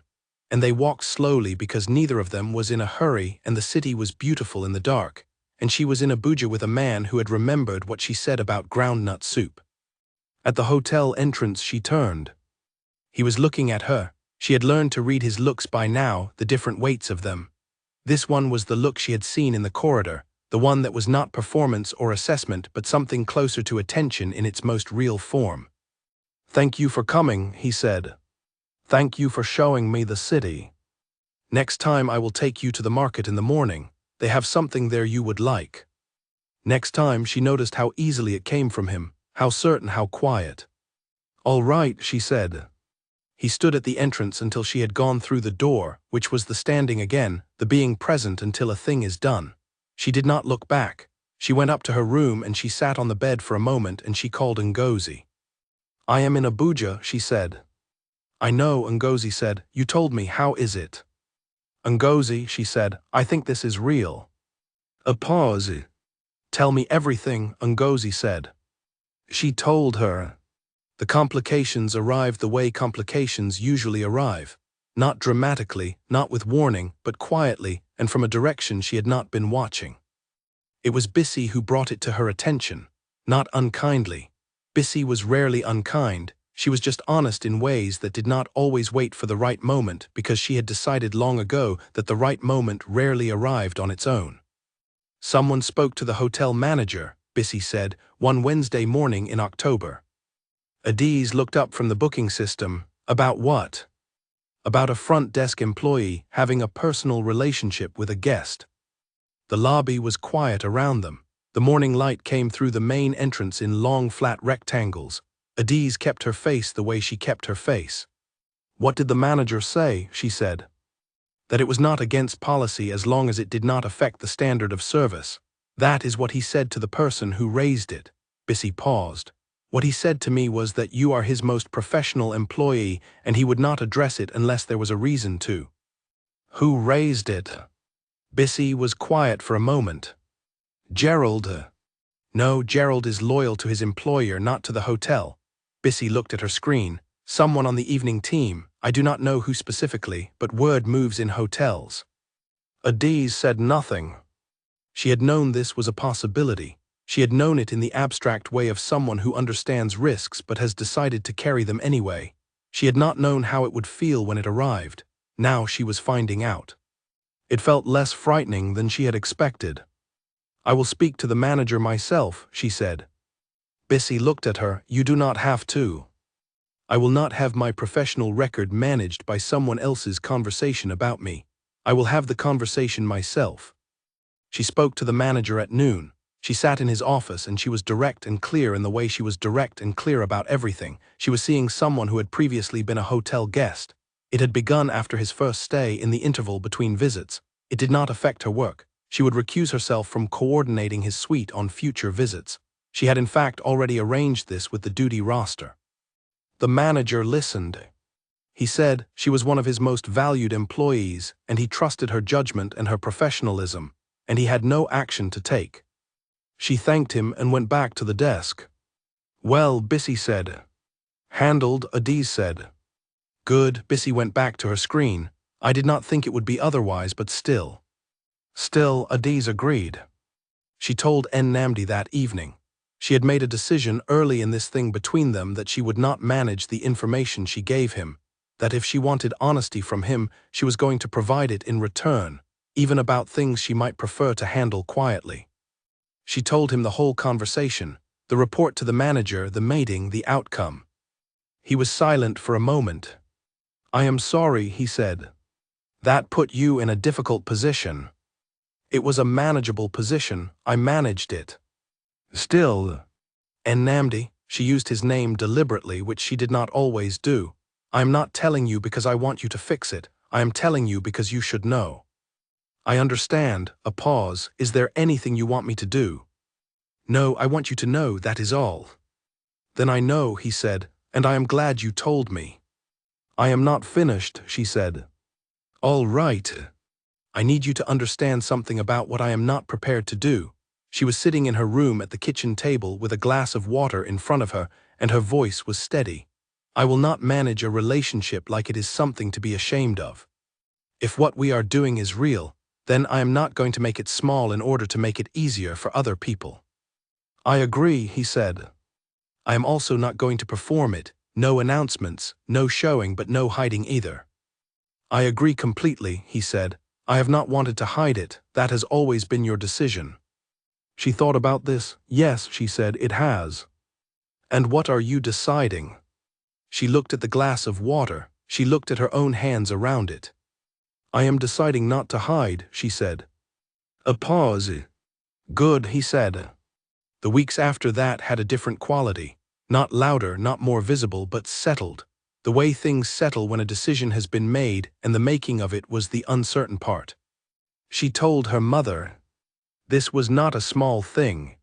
She sat with the phone for a long time before she called, not because she did not know what to say, but because her mother was perceptive in the way of women who have raised children alone and have learned to read the truth inside the comfortable version.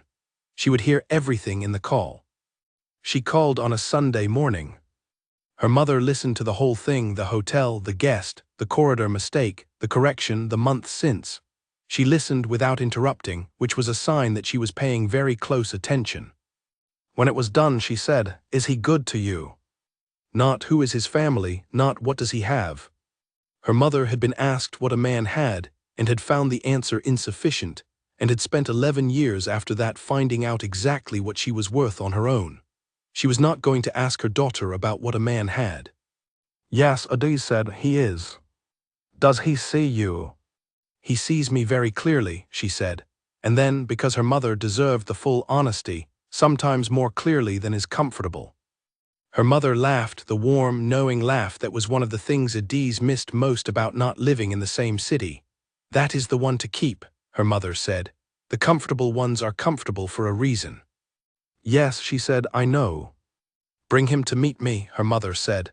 Not soon, not until you are ready, but when you are ready. Yes, Mama. And Adiz. Yes. Stop sending so much money. I am fine, keep some for yourself. She laughed, Mama. I mean it, you have been sending that money since you were 22. I have been saving most of it because I did not want to tell you I was fine in case you stopped calling as much. A pause. Keep some for the hotel you are going to build. Adiz went still. I told you about the hotel. You told me when you were 23, the small one somewhere specific with a reason to exist. You told me once and never mentioned it again. I have been waiting for it to come back. She sat in the kitchen with the wobbling table and the glass of water, and felt something that was too full to name. I remember, she said. Good, her mother said. Now go do something for yourself on your Sunday, call me next week. She sat with the phone after the call for a while. Then she picked it up and called Nnamdi. Are you free, she said. Yes. I want to talk about the hotel. The one you are going to build. Yes, I have some thoughts I need to say out loud to someone who will take them seriously. A brief pause, then tell me. She told him. For an hour she sat in the kitchen on a Sunday morning and talked about the hotel that had been in her mind since she was 23, and he listened and asked his careful questions and said, The eastern coast makes sense for what you are describing. Have you thought about Calabar? She had not thought about Calabar, she thought about it now. Tell me why, she said.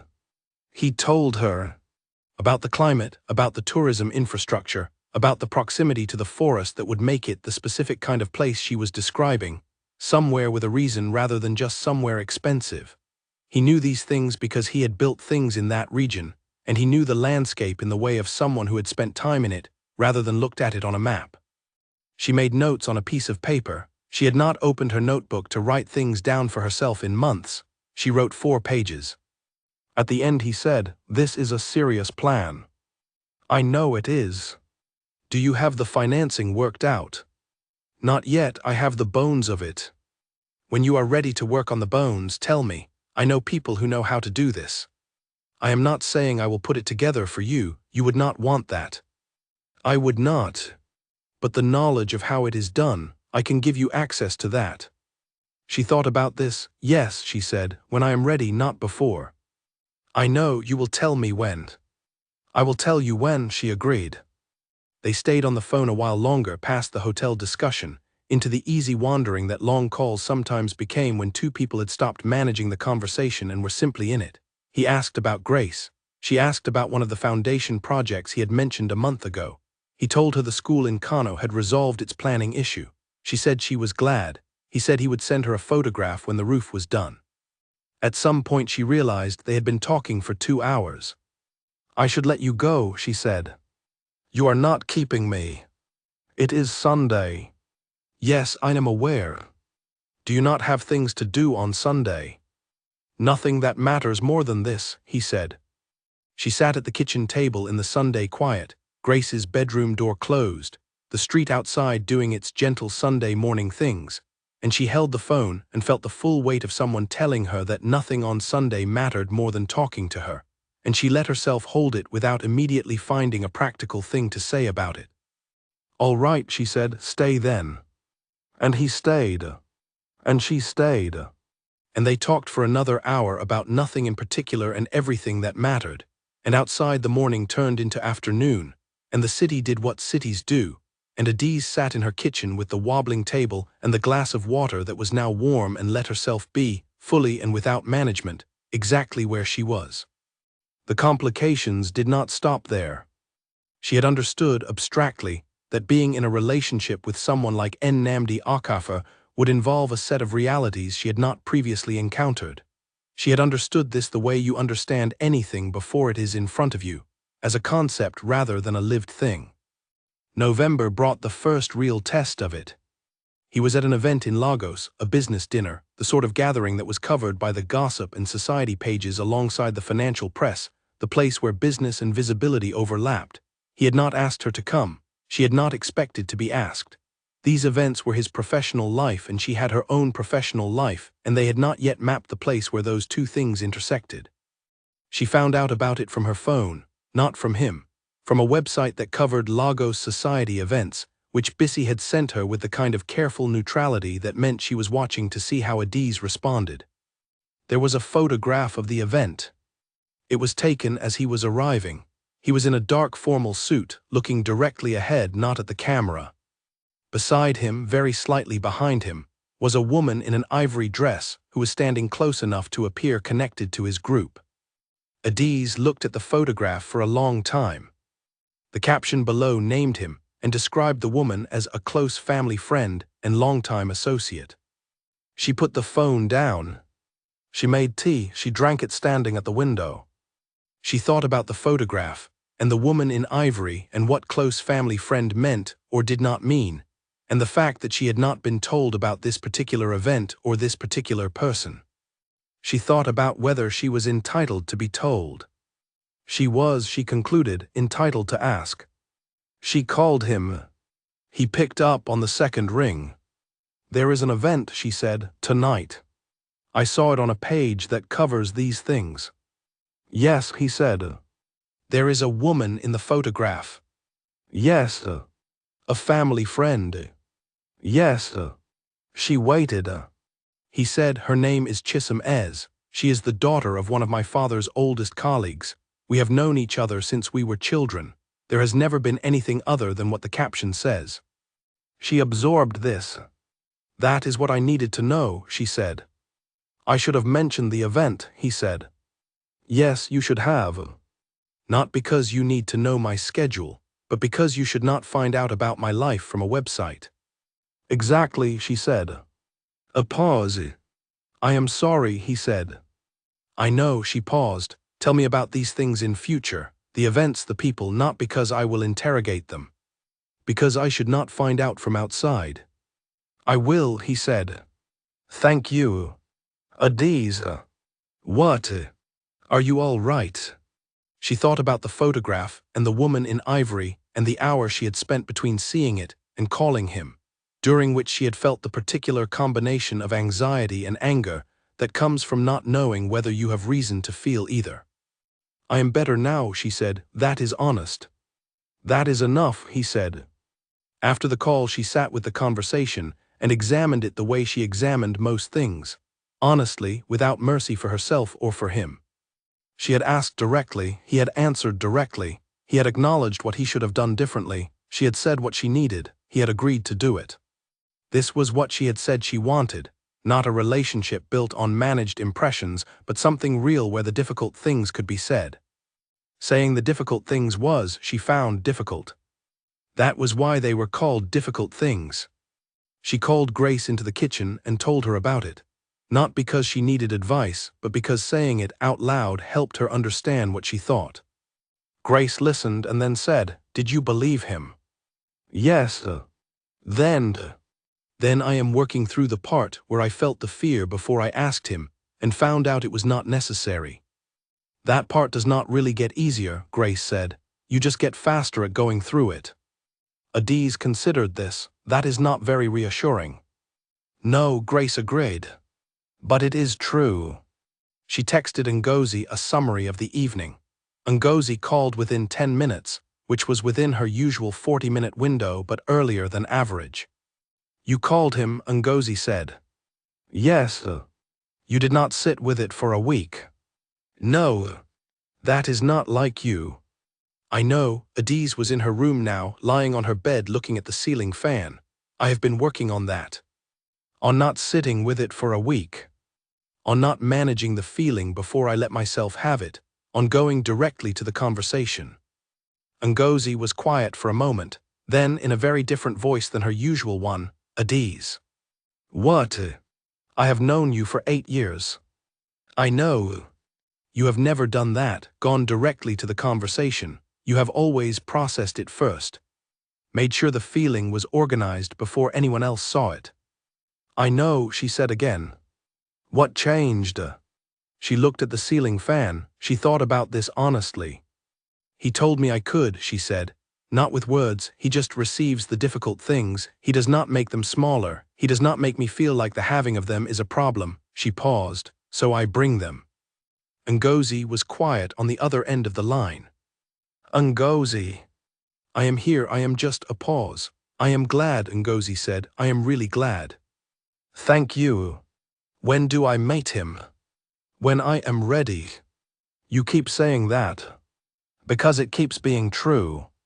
Ngozi laughed. Fine, but I need you to know that I will have opinions. I know. That is why I am taking my time. My opinions are good opinions.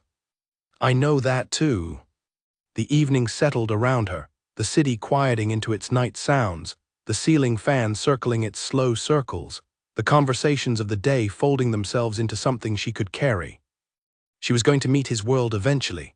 That was what this meant, not just the dinners in gardens and the phone calls and the market in Abuja. At some point the worlds would have to meet, and his world was large and complicated and full of people with opinions about the Okafur name, and she was a front desk employee from Enugu who had been sending 400,000 naira home every month for 5 years. She was not frightened of that. She was clear-eyed about it. Being clear-eyed about a thing was not the same as not feeling it, but it was the only useful way she knew to walk toward something difficult. Eyes open, head level, the full assessment of what was ahead. He called at 10 that night, which was after the event would have ended. I am home, he said. Good, she said. I told Chisom I am seeing someone. She is a friend. She asked because she could tell I was somewhere else this evening. Adiz sat up on her bed. What did you tell her? That I was seeing someone. I very much wanted her to meet at some point. She absorbed this. Did she ask who? Yes. And I said your name, he said, simply, the way he said everything. She sat in her room with the ceiling fan and her phone, and the warmth of a man who had said her name to someone who mattered to him. All right, she said. Is that all right? Yes, she said, that is all right. A pause. Good night, Adiz. Good night, Nnamdi. She put the phone down. She lay in the dark. The ceiling fan turned. She was smiling before she was even aware of it, the particular smile that lives in the quiet end of evenings, when nothing is happening and something is, and the two things are the same thing. She met the family in December. Not formally, nothing that had the weight of an arranged meeting, nothing that announced itself as the moment you met them. It happened the way many significant things in her life had happened, quietly, in the middle of ordinary circumstances, without ceremony. He had been visiting Lagos again for a foundation board meeting. It was a Tuesday. She was not working, she had booked a day off specifically, not specifically for this reason, but because she needed to deal with some paperwork regarding her lease, which was coming up for renewal and which she had been considering whether to renew or begin saving toward her own place instead. The conversation about the hotel had made her think more seriously about the shape of her financial future. The lease question was part of that. He texted at noon, lunch, I have a break from the meeting, there is a good place near where I am. She went. She arrived at the restaurant, a quiet place in Victoria Island, the sort that served food in an unhurried way to people who had time to enjoy it, and he was already there with a woman who was not Chisom Ez and not Gerald. The woman was in her early 60s, with a bearing that reminded Adiz immediately of someone accustomed to being listened to, and a face that had the particular quality of a person who has been making precise assessments of people for many decades and has become very good at it. She stood when Adiz arrived. He stood too. Adiz, this is my aunt, Auntie Chiamaka. His aunt looked at Adiz with the full, unhurried assessment of a woman who was deciding things. Adiz met her gaze directly. I have heard about you, Auntie Chiamaka said. I hope not too much, Adiz said. Something shifted in the older woman's expression, not a smile exactly, but the precursor to one. Just enough, she said. Sit down. They sat. The lunch was both easy and not easy, in the specific way of meals where two people are conducting two conversations simultaneously. The surface one about food and the city and the weather, and the real one about character and worth, which has no explicit questions and no explicit answers. Auntie Chiamaka asked about her family in Enugu. She answered directly. She asked about the hotel where she worked. She described it without embellishment. She asked what she liked about it. Adiz said the problem-solving. The way that no 2 days are exactly the same, and the quality of your solutions is immediately visible in whether the guest is comfortable or not. Auntie Chiamaka nodded at this. Nnamdi says you want to run your own hotel, she said. Yes. Where? Calabar, if I can manage the financing. Why Calabar? Adiz told her. The reasons she had told Nnamdi, the reasons she had been refining in her head since the Sunday morning phone call. The climate, the tourism potential, the forest. The kind of guest she was trying to attract, not the most expensive guest but the most deliberate one, the person who chooses a place because of what it is rather than what it costs. Auntie Chiamaka listened. And the hotel itself, she said, what does it look like? Adiz described it. She had been describing it more often lately, each time finding the words slightly more precise than the last, the vision sharpening with the telling. She described the rooms, not many, not large, but specific, each one designed with care for how light moved through it at different times of day. The garden, the kitchen that would source from local farms and change its menu with the season, the staff who would be paid well and trained seriously. The guests who would come back not because the thread count was the highest they had experienced, but because they had been seen. When she finished, Auntie Chiamaka looked at her nephew. She is specific, she said to him. Yes, he said. That is good, she said. Vague people build vague things. She looked back at Adiz. What do you need, she said. Adiz looked at her. I am sorry. For the hotel, what do you currently lack? She thought about this seriously. Financing, access to the right legal structure, knowledge of the specific regulatory requirements for hospitality licensing in Cross River State, time. The time will not come before the rest, Auntie Chiamaka said. The rest I can help with. Adiz looked at her. I am not asking you to take anything, the older woman said, reading her correctly. I am offering knowledge and connections. The money is yours to build. A pause. I have been watching young women wait for someone to give them what they could take if they had the right door open. I do not give things. I open doors. Adiz looked at this woman who was not trying to impress her and was not being kind in the soft, vague way of people who meant well. She was being precise. I would like that, Adiz said. Good, Auntie Chiamaka said. I will call you next week. She looked at Nnamdi with the particular look of women who have known a person their entire life and have enough shorthand with them to communicate in a single expression. What the look said, Adiz thought was, she is the right one. What he looked back said, I know. She did not name these translations out loud. She ate her food and asked Auntie Chiamaka about her own work, which turned out to be substantial. A woman who had spent 30 years building a network of women's cooperatives in 5 states, and who had strong opinions about economic policy and the specific failures of development finance in the South-South region, opinions that she delivered with the confidence of someone who had the evidence.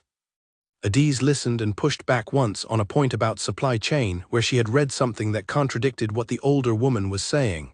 Auntie Chiamaka looked at her when she pushed back. Then she said, that is the more recent data, you are right, and moved on. This, Adiz thought, was a woman she wanted to know. After lunch, Auntie Chiamaka had a car meeting her, and she said goodbye with a handshake that was brief and firm, and she said to Adiz, next week, and it was a confirmation, not a question. She left. Adiz and Nnamdi were standing on the street outside the restaurant in the December afternoon, with the sun lower than it had been, and the traffic of Victoria Island moving around them in its usual complicated way. I did not know she would be here, he said. I thought you might not have. Did you mind? She thought about the lunch, the questions that were assessments, the offer that was not charity, the look. No, she said, I am glad she was. He looked at her. She does not meet people unless she has decided to. She asked to come when I told her I was having lunch with you. Adiz looked at the traffic.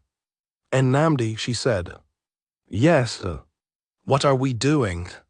He was quiet for a moment. She turned to look at him. Not, she paused, organized herself, continued, not rhetorically. I mean, what are we doing? What is this thing between us? I would like to name it properly. He looked at her in the December afternoon light of Victoria Island, with the city moving around them and the restaurant behind them, and a lunch that had been, without announcement, a kind of introduction. I would like you to be with me, he said. Not the way things are now, the messages, the visits, the in-between, with me, in the full way of it. That is what I am doing. She held his gaze. I would like that too, she said. He was quiet. Then, yes. Yes, she said, with conditions. Name them. I finish what I am building. The hotel is mine. I will take the door your aunt is offering to open, but the thing on the other side of the door is mine. Of course. And we are honest, the way we have been. When there is something difficult we say it, we do not manage each other. Agreed. And you say my name the way you always say my name. He looked at her. What? When I first heard you say it, you said it like it was already a thing you knew. I want you to keep doing that. He looked at her for a long moment. Then he said her name once the way he always said it, easy and certain, like a thing already known. Like that, he said. Like that, she said. He looked at her on the street in Victoria Island with the city around them and something in his face that was not the managed quiet of a man keeping things in but the full unguarded version of him, which she had seen only in pieces before and was now seeing whole. Adiz, he said. What? Thank you for coming to lunch. She laughed, the real laugh, the one she did not always let out. Thank you for not warning me about your aunt, she said. He smiled. I thought you could handle her. I can handle most things, she said. I know, he said, that is why. She met Emeka 2 weeks later. Not arranged, not something she had been preparing for. She was at a gathering that Nnamdi had invited her to, the kind of gathering that existed somewhere between professional and personal. A dinner at the home of someone from the foundation board, 20 people who all knew each other in overlapping ways that required a map she did not yet have. She had been nervous that morning, not in the way she was nervous about things she could not control, but in the specific way of someone entering a room they have not been in before and not knowing which version of themselves is required. She told him this on the phone before she arrived. Be the one I know, he said. Which one is that? The precise, honest, slightly challenging one who pushes back when I am wrong. You want me to challenge people at your friend's dinner party. I want you to be yourself. The people at this dinner can manage being challenged. She wore the blue dress she had almost not packed in her bag. She went. Emeka was there. She had not known he would be. She saw him across the room before she reached Nnamdi, and she stood very still for a moment with the specific feeling of being in a room with two men who were the same height and the same jaw and the same blood, but entirely different in the ways that mattered. Emeka was across the room with a glass in his hand, laughing at something, filling the space around him the way he always filled space. Nnamdi was at her side immediately. He is here, she said quietly. I did not know until this afternoon. Do you want to leave? She thought about it 1 second. No, she said. He looked at her. I am not going to hide from your brother, she said.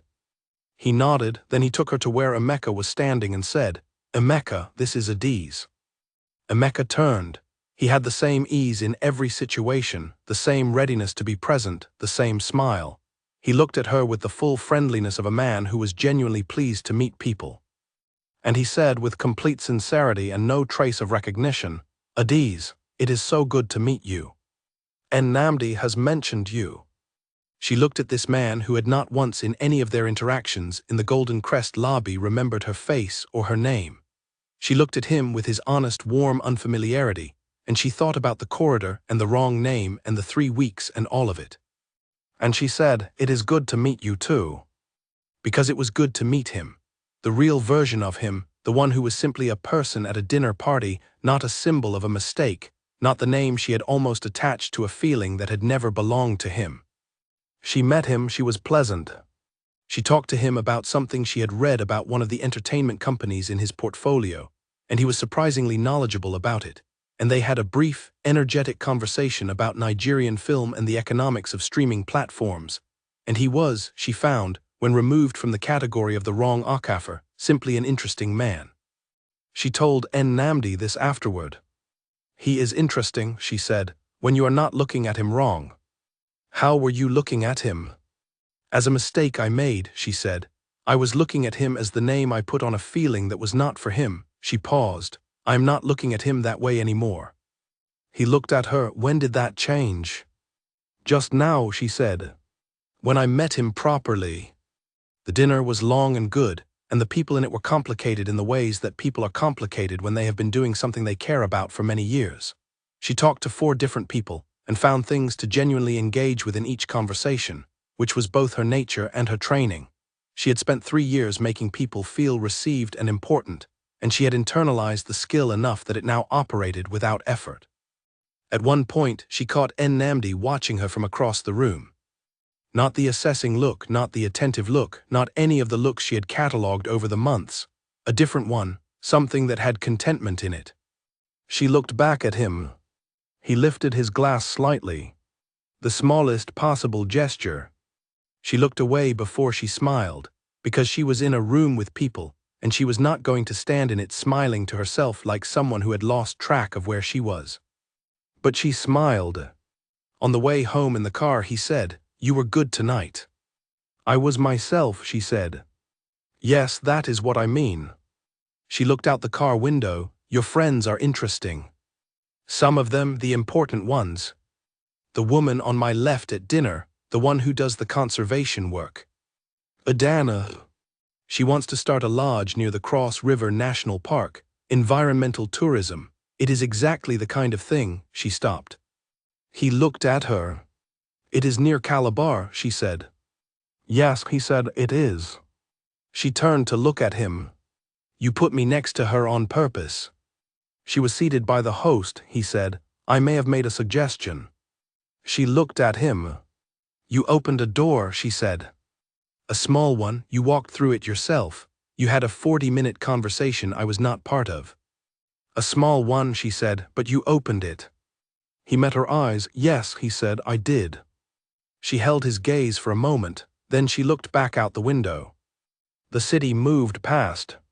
"Thank you," she said. She said it simply, not with weight, not with performance, just the 2 words.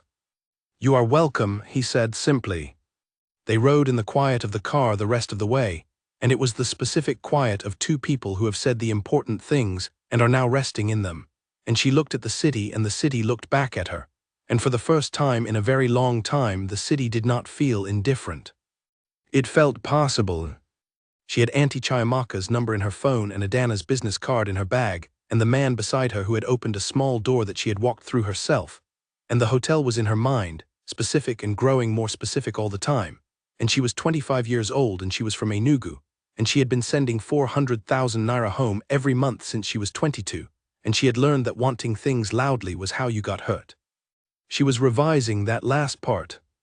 She was revising it with the full and deliberate attention she gave to revising things that turned out to be wrong. Maybe the loud part was not the problem. Maybe the problem was not the wanting but the hiding of the wanting.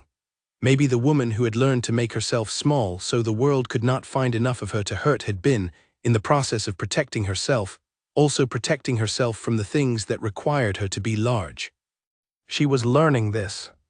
She was learning it on a car ride in December in Lagos with the city outside the window and a man beside her who had said her name right the first time.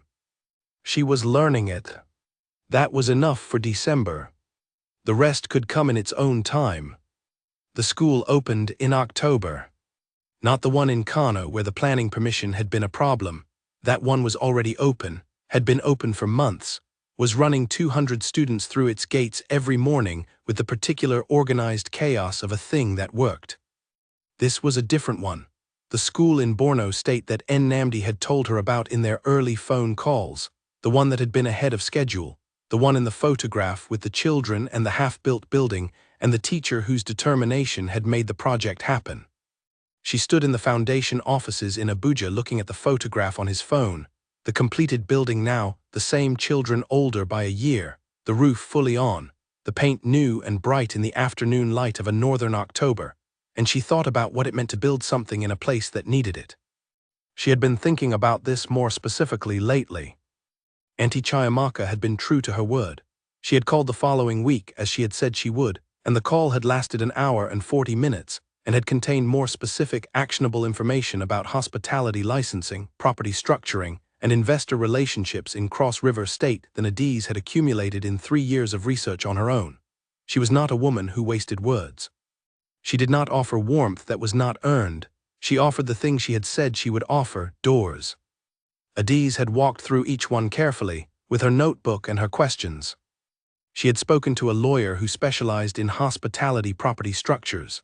She had spoken to a woman who had opened a small lodge in Akwa Ibom 4 years ago, and who told her, without softening it, the 3 things that had almost ended the project in its first year, and the 3 decisions that had saved it. She had driven to Calabar in January to look at 3 properties with a local contact Auntie Chiamaka had arranged, and she had stood on the site of the second one, which was a piece of land 20 minutes from the city center with a slope down toward a river and a particular quality of light in the late afternoon, and she had known. She had stood on the land and she had known this was the place. She had not told Nnamdi about the land immediately. She had sat with the knowing for a week, the way she sat with important things, turning it over to make sure it was real and not wishful. Then she had called him. "I found it," she said. A brief pause. "Tell me." She told him. He listened to all of it, the slope, the light, the distance from the city, the cost, the structural question about the riverbank that she would need an engineer to assess before making any commitment. "The engineer question is the right first step," he said. "Do you want a name or do you have one?" "I have one," she said. "Adana gave me a contact, someone who has worked on riverside properties in the South. "Then you have what you need," he said. "Not let me handle it, not I know someone better," he said. "You have what you need." She was going to love this man. She had not said this to anyone yet. Not to Grace, not to Ngozi, not even to the part of herself that she spoke to in the quiet of early mornings. But she was aware of it in the way you are aware of certain large things, not by looking at them directly, but by noticing how the landscape has reorganized itself around them. The months that followed were the busiest of her adult life. She was working the hotel, maintaining the quality and professionalism that had been her signature for 3 years, because whatever else was happening, she was not going to let the thing she had built in that building slide simply because other parts of her life were moving. She was managing the hotel project, which was not yet a project so much as a detailed blueprint held in her head, and a folder of conversations, and a piece of land in Calabar that the engineer had confirmed was sound. She was managing the relationship. That was not the right word for it. She was being in the relationship, which was different from managing it. Being in it meant that when Nnamdi called at 9 at night because he had had a long day and wanted to talk to someone who would be honest with him about a decision he was second-guessing, she was there and she was honest. It meant that when she had a bad week at work, a difficult guest, a conflict with one of the evening team that needed careful handling, the fatigue of sustained excellence, she said so, and he listened and did not try to fix what did not need fixing. Being in it was the harder and better thing. She met his mother in March. This was arranged. Nnamdi had told her about the meeting 2 weeks before, with enough time to process and not with so much time that the waiting became its own kind of wait. He had told her, "She is not easy but she is fair. She will see you clearly. Do not perform." Adiz had looked at him. "When have I ever performed?" He had looked at her with the small, almost smile. "Never, that is why I am not worried." His mother was a woman who had spent 40 years at the side of a powerful man, and then spent the following 4 years discovering who she was without the architecture of that power. She was not bitter about the discovering. She was, Adiz thought, more interesting for having done it. She asked questions that cut to the actual thing she wanted to know, not around it, not approaching it at an angle but directly. "What was your family like? What do you believe? What do you want?" Adiz answered all of them directly. At one point his mother asked, "What do you think of Nnamdi?" She thought about this for a moment. He is careful, she said, not in the way of a person who is afraid, in the way of a person who has thought about what he is building and does not want to knock it down with carelessness. A pause. He receives difficult things. He does not make them smaller or louder than they are. Another pause. He says my name like he already knew it before he knew me. I have not found a better way to describe it. His mother looked at her for a long time. My husband used to say that a person's name was the most important thing they owned, she said. That the way someone said your name told you everything about what they thought of you. She was quiet. Nnamdi got that from him. Adaize held this carefully. He is also wrong about things, she added. When he is wrong, I tell him. The older woman's expression shifted. Does he listen? When I am right. Good, she said. He has needed someone who would tell him. The lunch that followed was long and not easy, and also, in some way she did not expect, very warm. Not the warmth of performance or hospitality, but the warmth of two people deciding to take each other seriously. She told Nnamdi afterward, I like your mother. She likes you, he said. She told Gerald. She told Gerald. Gerald has been the family's primary communication channel since 1994. She tells him things. He does not repeat them unless asked directly. She shook her head. Your family is extraordinary. You are going to be part of it, he said. It was a statement, not a question, not a pressure. Just a fact stated in the way he stated facts, simply and with full intention. She looked at him. I know, she said. And she did know. She had known for some time. The knowing had arrived quietly and without announcement in the way that the most certain things often arrived, and she had sat with it and turned it over and found that from every angle it was the same, true. She was going to be part of his family. She was also going to build a hotel on a piece of land in Calabar with a slope down toward a river and a particular quality of light in the late afternoon. Both of these things were true, both of them were hers. She told Grace in the kitchen one evening in April, sitting at the wobbling table with their dinner between them and the city outside making its sounds. She told her all of it, the land, his mother, the certainty that had arrived without announcement, the two true things. Grace listened to all of it. Then she said, you are happy. It was not a question. It was a careful statement of something she was confirming. Adaize looked at her hands around her glass. Yes, she said. Not just the hotel. No, not just the hotel. Grace smiled. It was a real smile, the one Grace saved for moments that mattered to her. Good, she said. It has been a long time coming. She told her mother in May.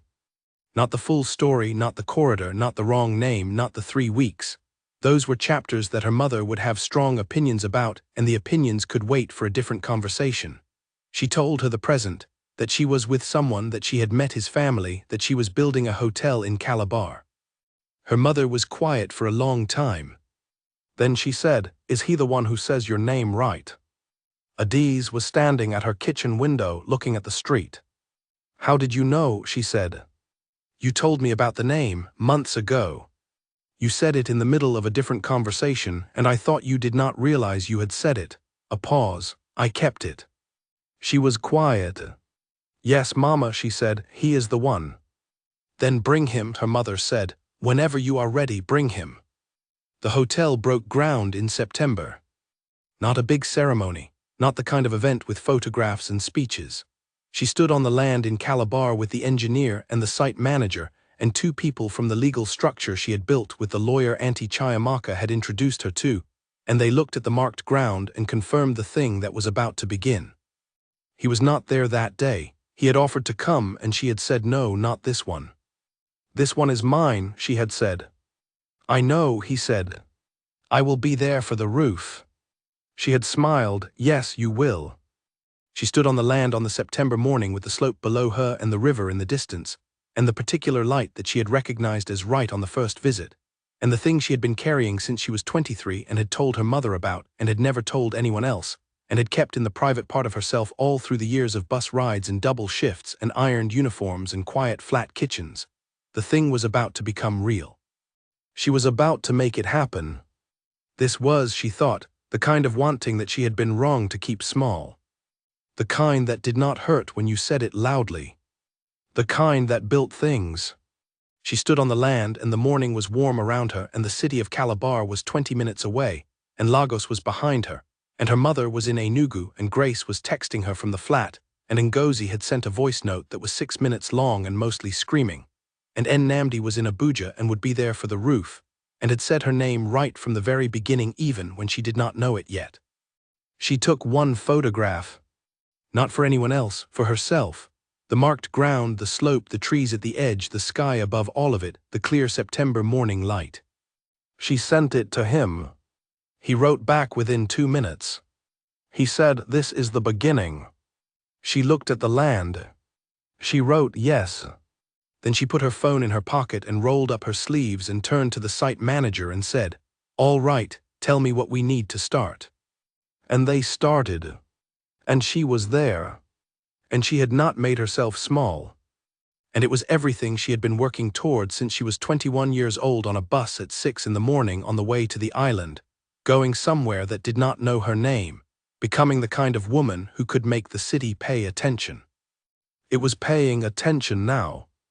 And she was ready for it. The roof went up in November. She called him the night before it was scheduled, and he said he would be there, and he was there, arriving on the morning flight from Abuja, the same unhurried quality he always had, standing on the Calabar land in a hard hat that he wore without irony because a construction site was a construction site regardless of who was wearing the hat. She had laughed when she saw the hat. "You are laughing," he said. "I am not laughing." "You are." "The hat is very sensible," she said. "Construction sites require them." "Yes," she said, "they do." He looked at the building, the frame up, the walls done, the roof sections being moved into position by the small team she had been working with every week for 2 months. He looked at it for a long time. "It is real," he said. "It has been real for a while," she said. "Now it has walls." He turned to look at her. "How does it feel?" She thought about this honestly, because he always asked questions that deserved honest answers, and she always gave them. "It feels like the difference between knowing something and holding it," she said. "I have known this was happening for months, but standing here with the walls up and the roof coming, it is like it has moved from my head to my hands." He nodded. "That is the right moment," he said. "When it moves from your head to your hands." They stood on the site together while the roof sections were positioned, and she answered the site manager's questions and made 2 decisions that came up unexpectedly, as decisions always do on construction sites, and he stood at a slight distance while she worked, not interfering, not offering, not doing anything other than being present. She appreciated the being present. She had learned over the months to appreciate the specific quality of his presence, the way it was neither passive nor intrusive but simply available. He was there if she turned around. He was not in the way if she did not turn around. At noon they stopped for lunch, the site team breaking from their work, and she sat on a low wall with her notebook, and he sat beside her and they ate from the canteen that had been set up near the site boundary, because she paid attention to the workers eating well, because she understood that the care you put into the details of a project was the thing that determined its character. "I have something to ask you," she said. He looked at her. "The hotel, there is a position I need to fill before we open, the general manager." She looked at her notebook, the page with the description she had been writing and rewriting for weeks. "I need someone who has both operational experience and the specific understanding of what this place is trying to be. Not just someone who knows how to run a hotel, someone who knows how to run this one." "Yes," he said. "Adana," she said, "the woman from the foundation dinner, the one who wants to build the environmental lodge near the park." He looked at her. "She knows this region," Adiz said. "She knows the guests I am trying to attract, people who want to be in a place for what it is, not what it costs. She has operational experience from the projects she has managed for the last 5 years. She is specific. She cares about the right things." "Have you spoken to her?" "Not about the position, about the concept, yes, multiple times." And she understands it. She pushes back on parts of it, which is the correct response. She has better ideas about the kitchen sourcing than I do." He looked at the building, then at her. "You want her to run the hotel so that you can be building the next one," he said. She met his eyes. "Yes," she said. He was quiet for a moment. Something in his expression shifted toward the thing she had been seeing more of lately, the full version of him, the one that did not manage itself. "You are already thinking about the next one," he said. "I have been thinking about the next one since I found this land," she said. "That is how I know this is right. The right things make you want to build more of them." He looked at her. He said, "Adiz." "What?"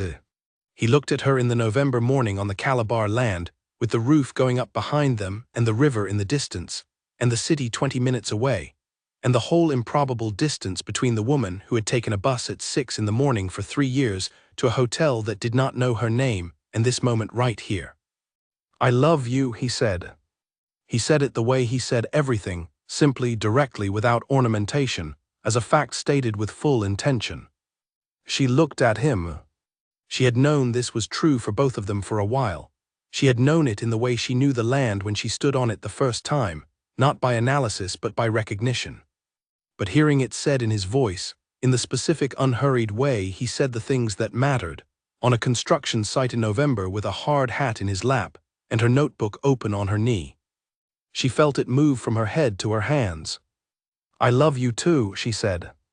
Simple, true, said once, said fully. He nodded once, the way he nodded when something had been confirmed that he already knew, and she wanted to laugh at him for the nod, and she did, a little, and he looked at her. "You are nodding," she said. "I nod when things are correct. It is a very significant thing to nod at. It is the most significant thing I have nodded at in recent memory."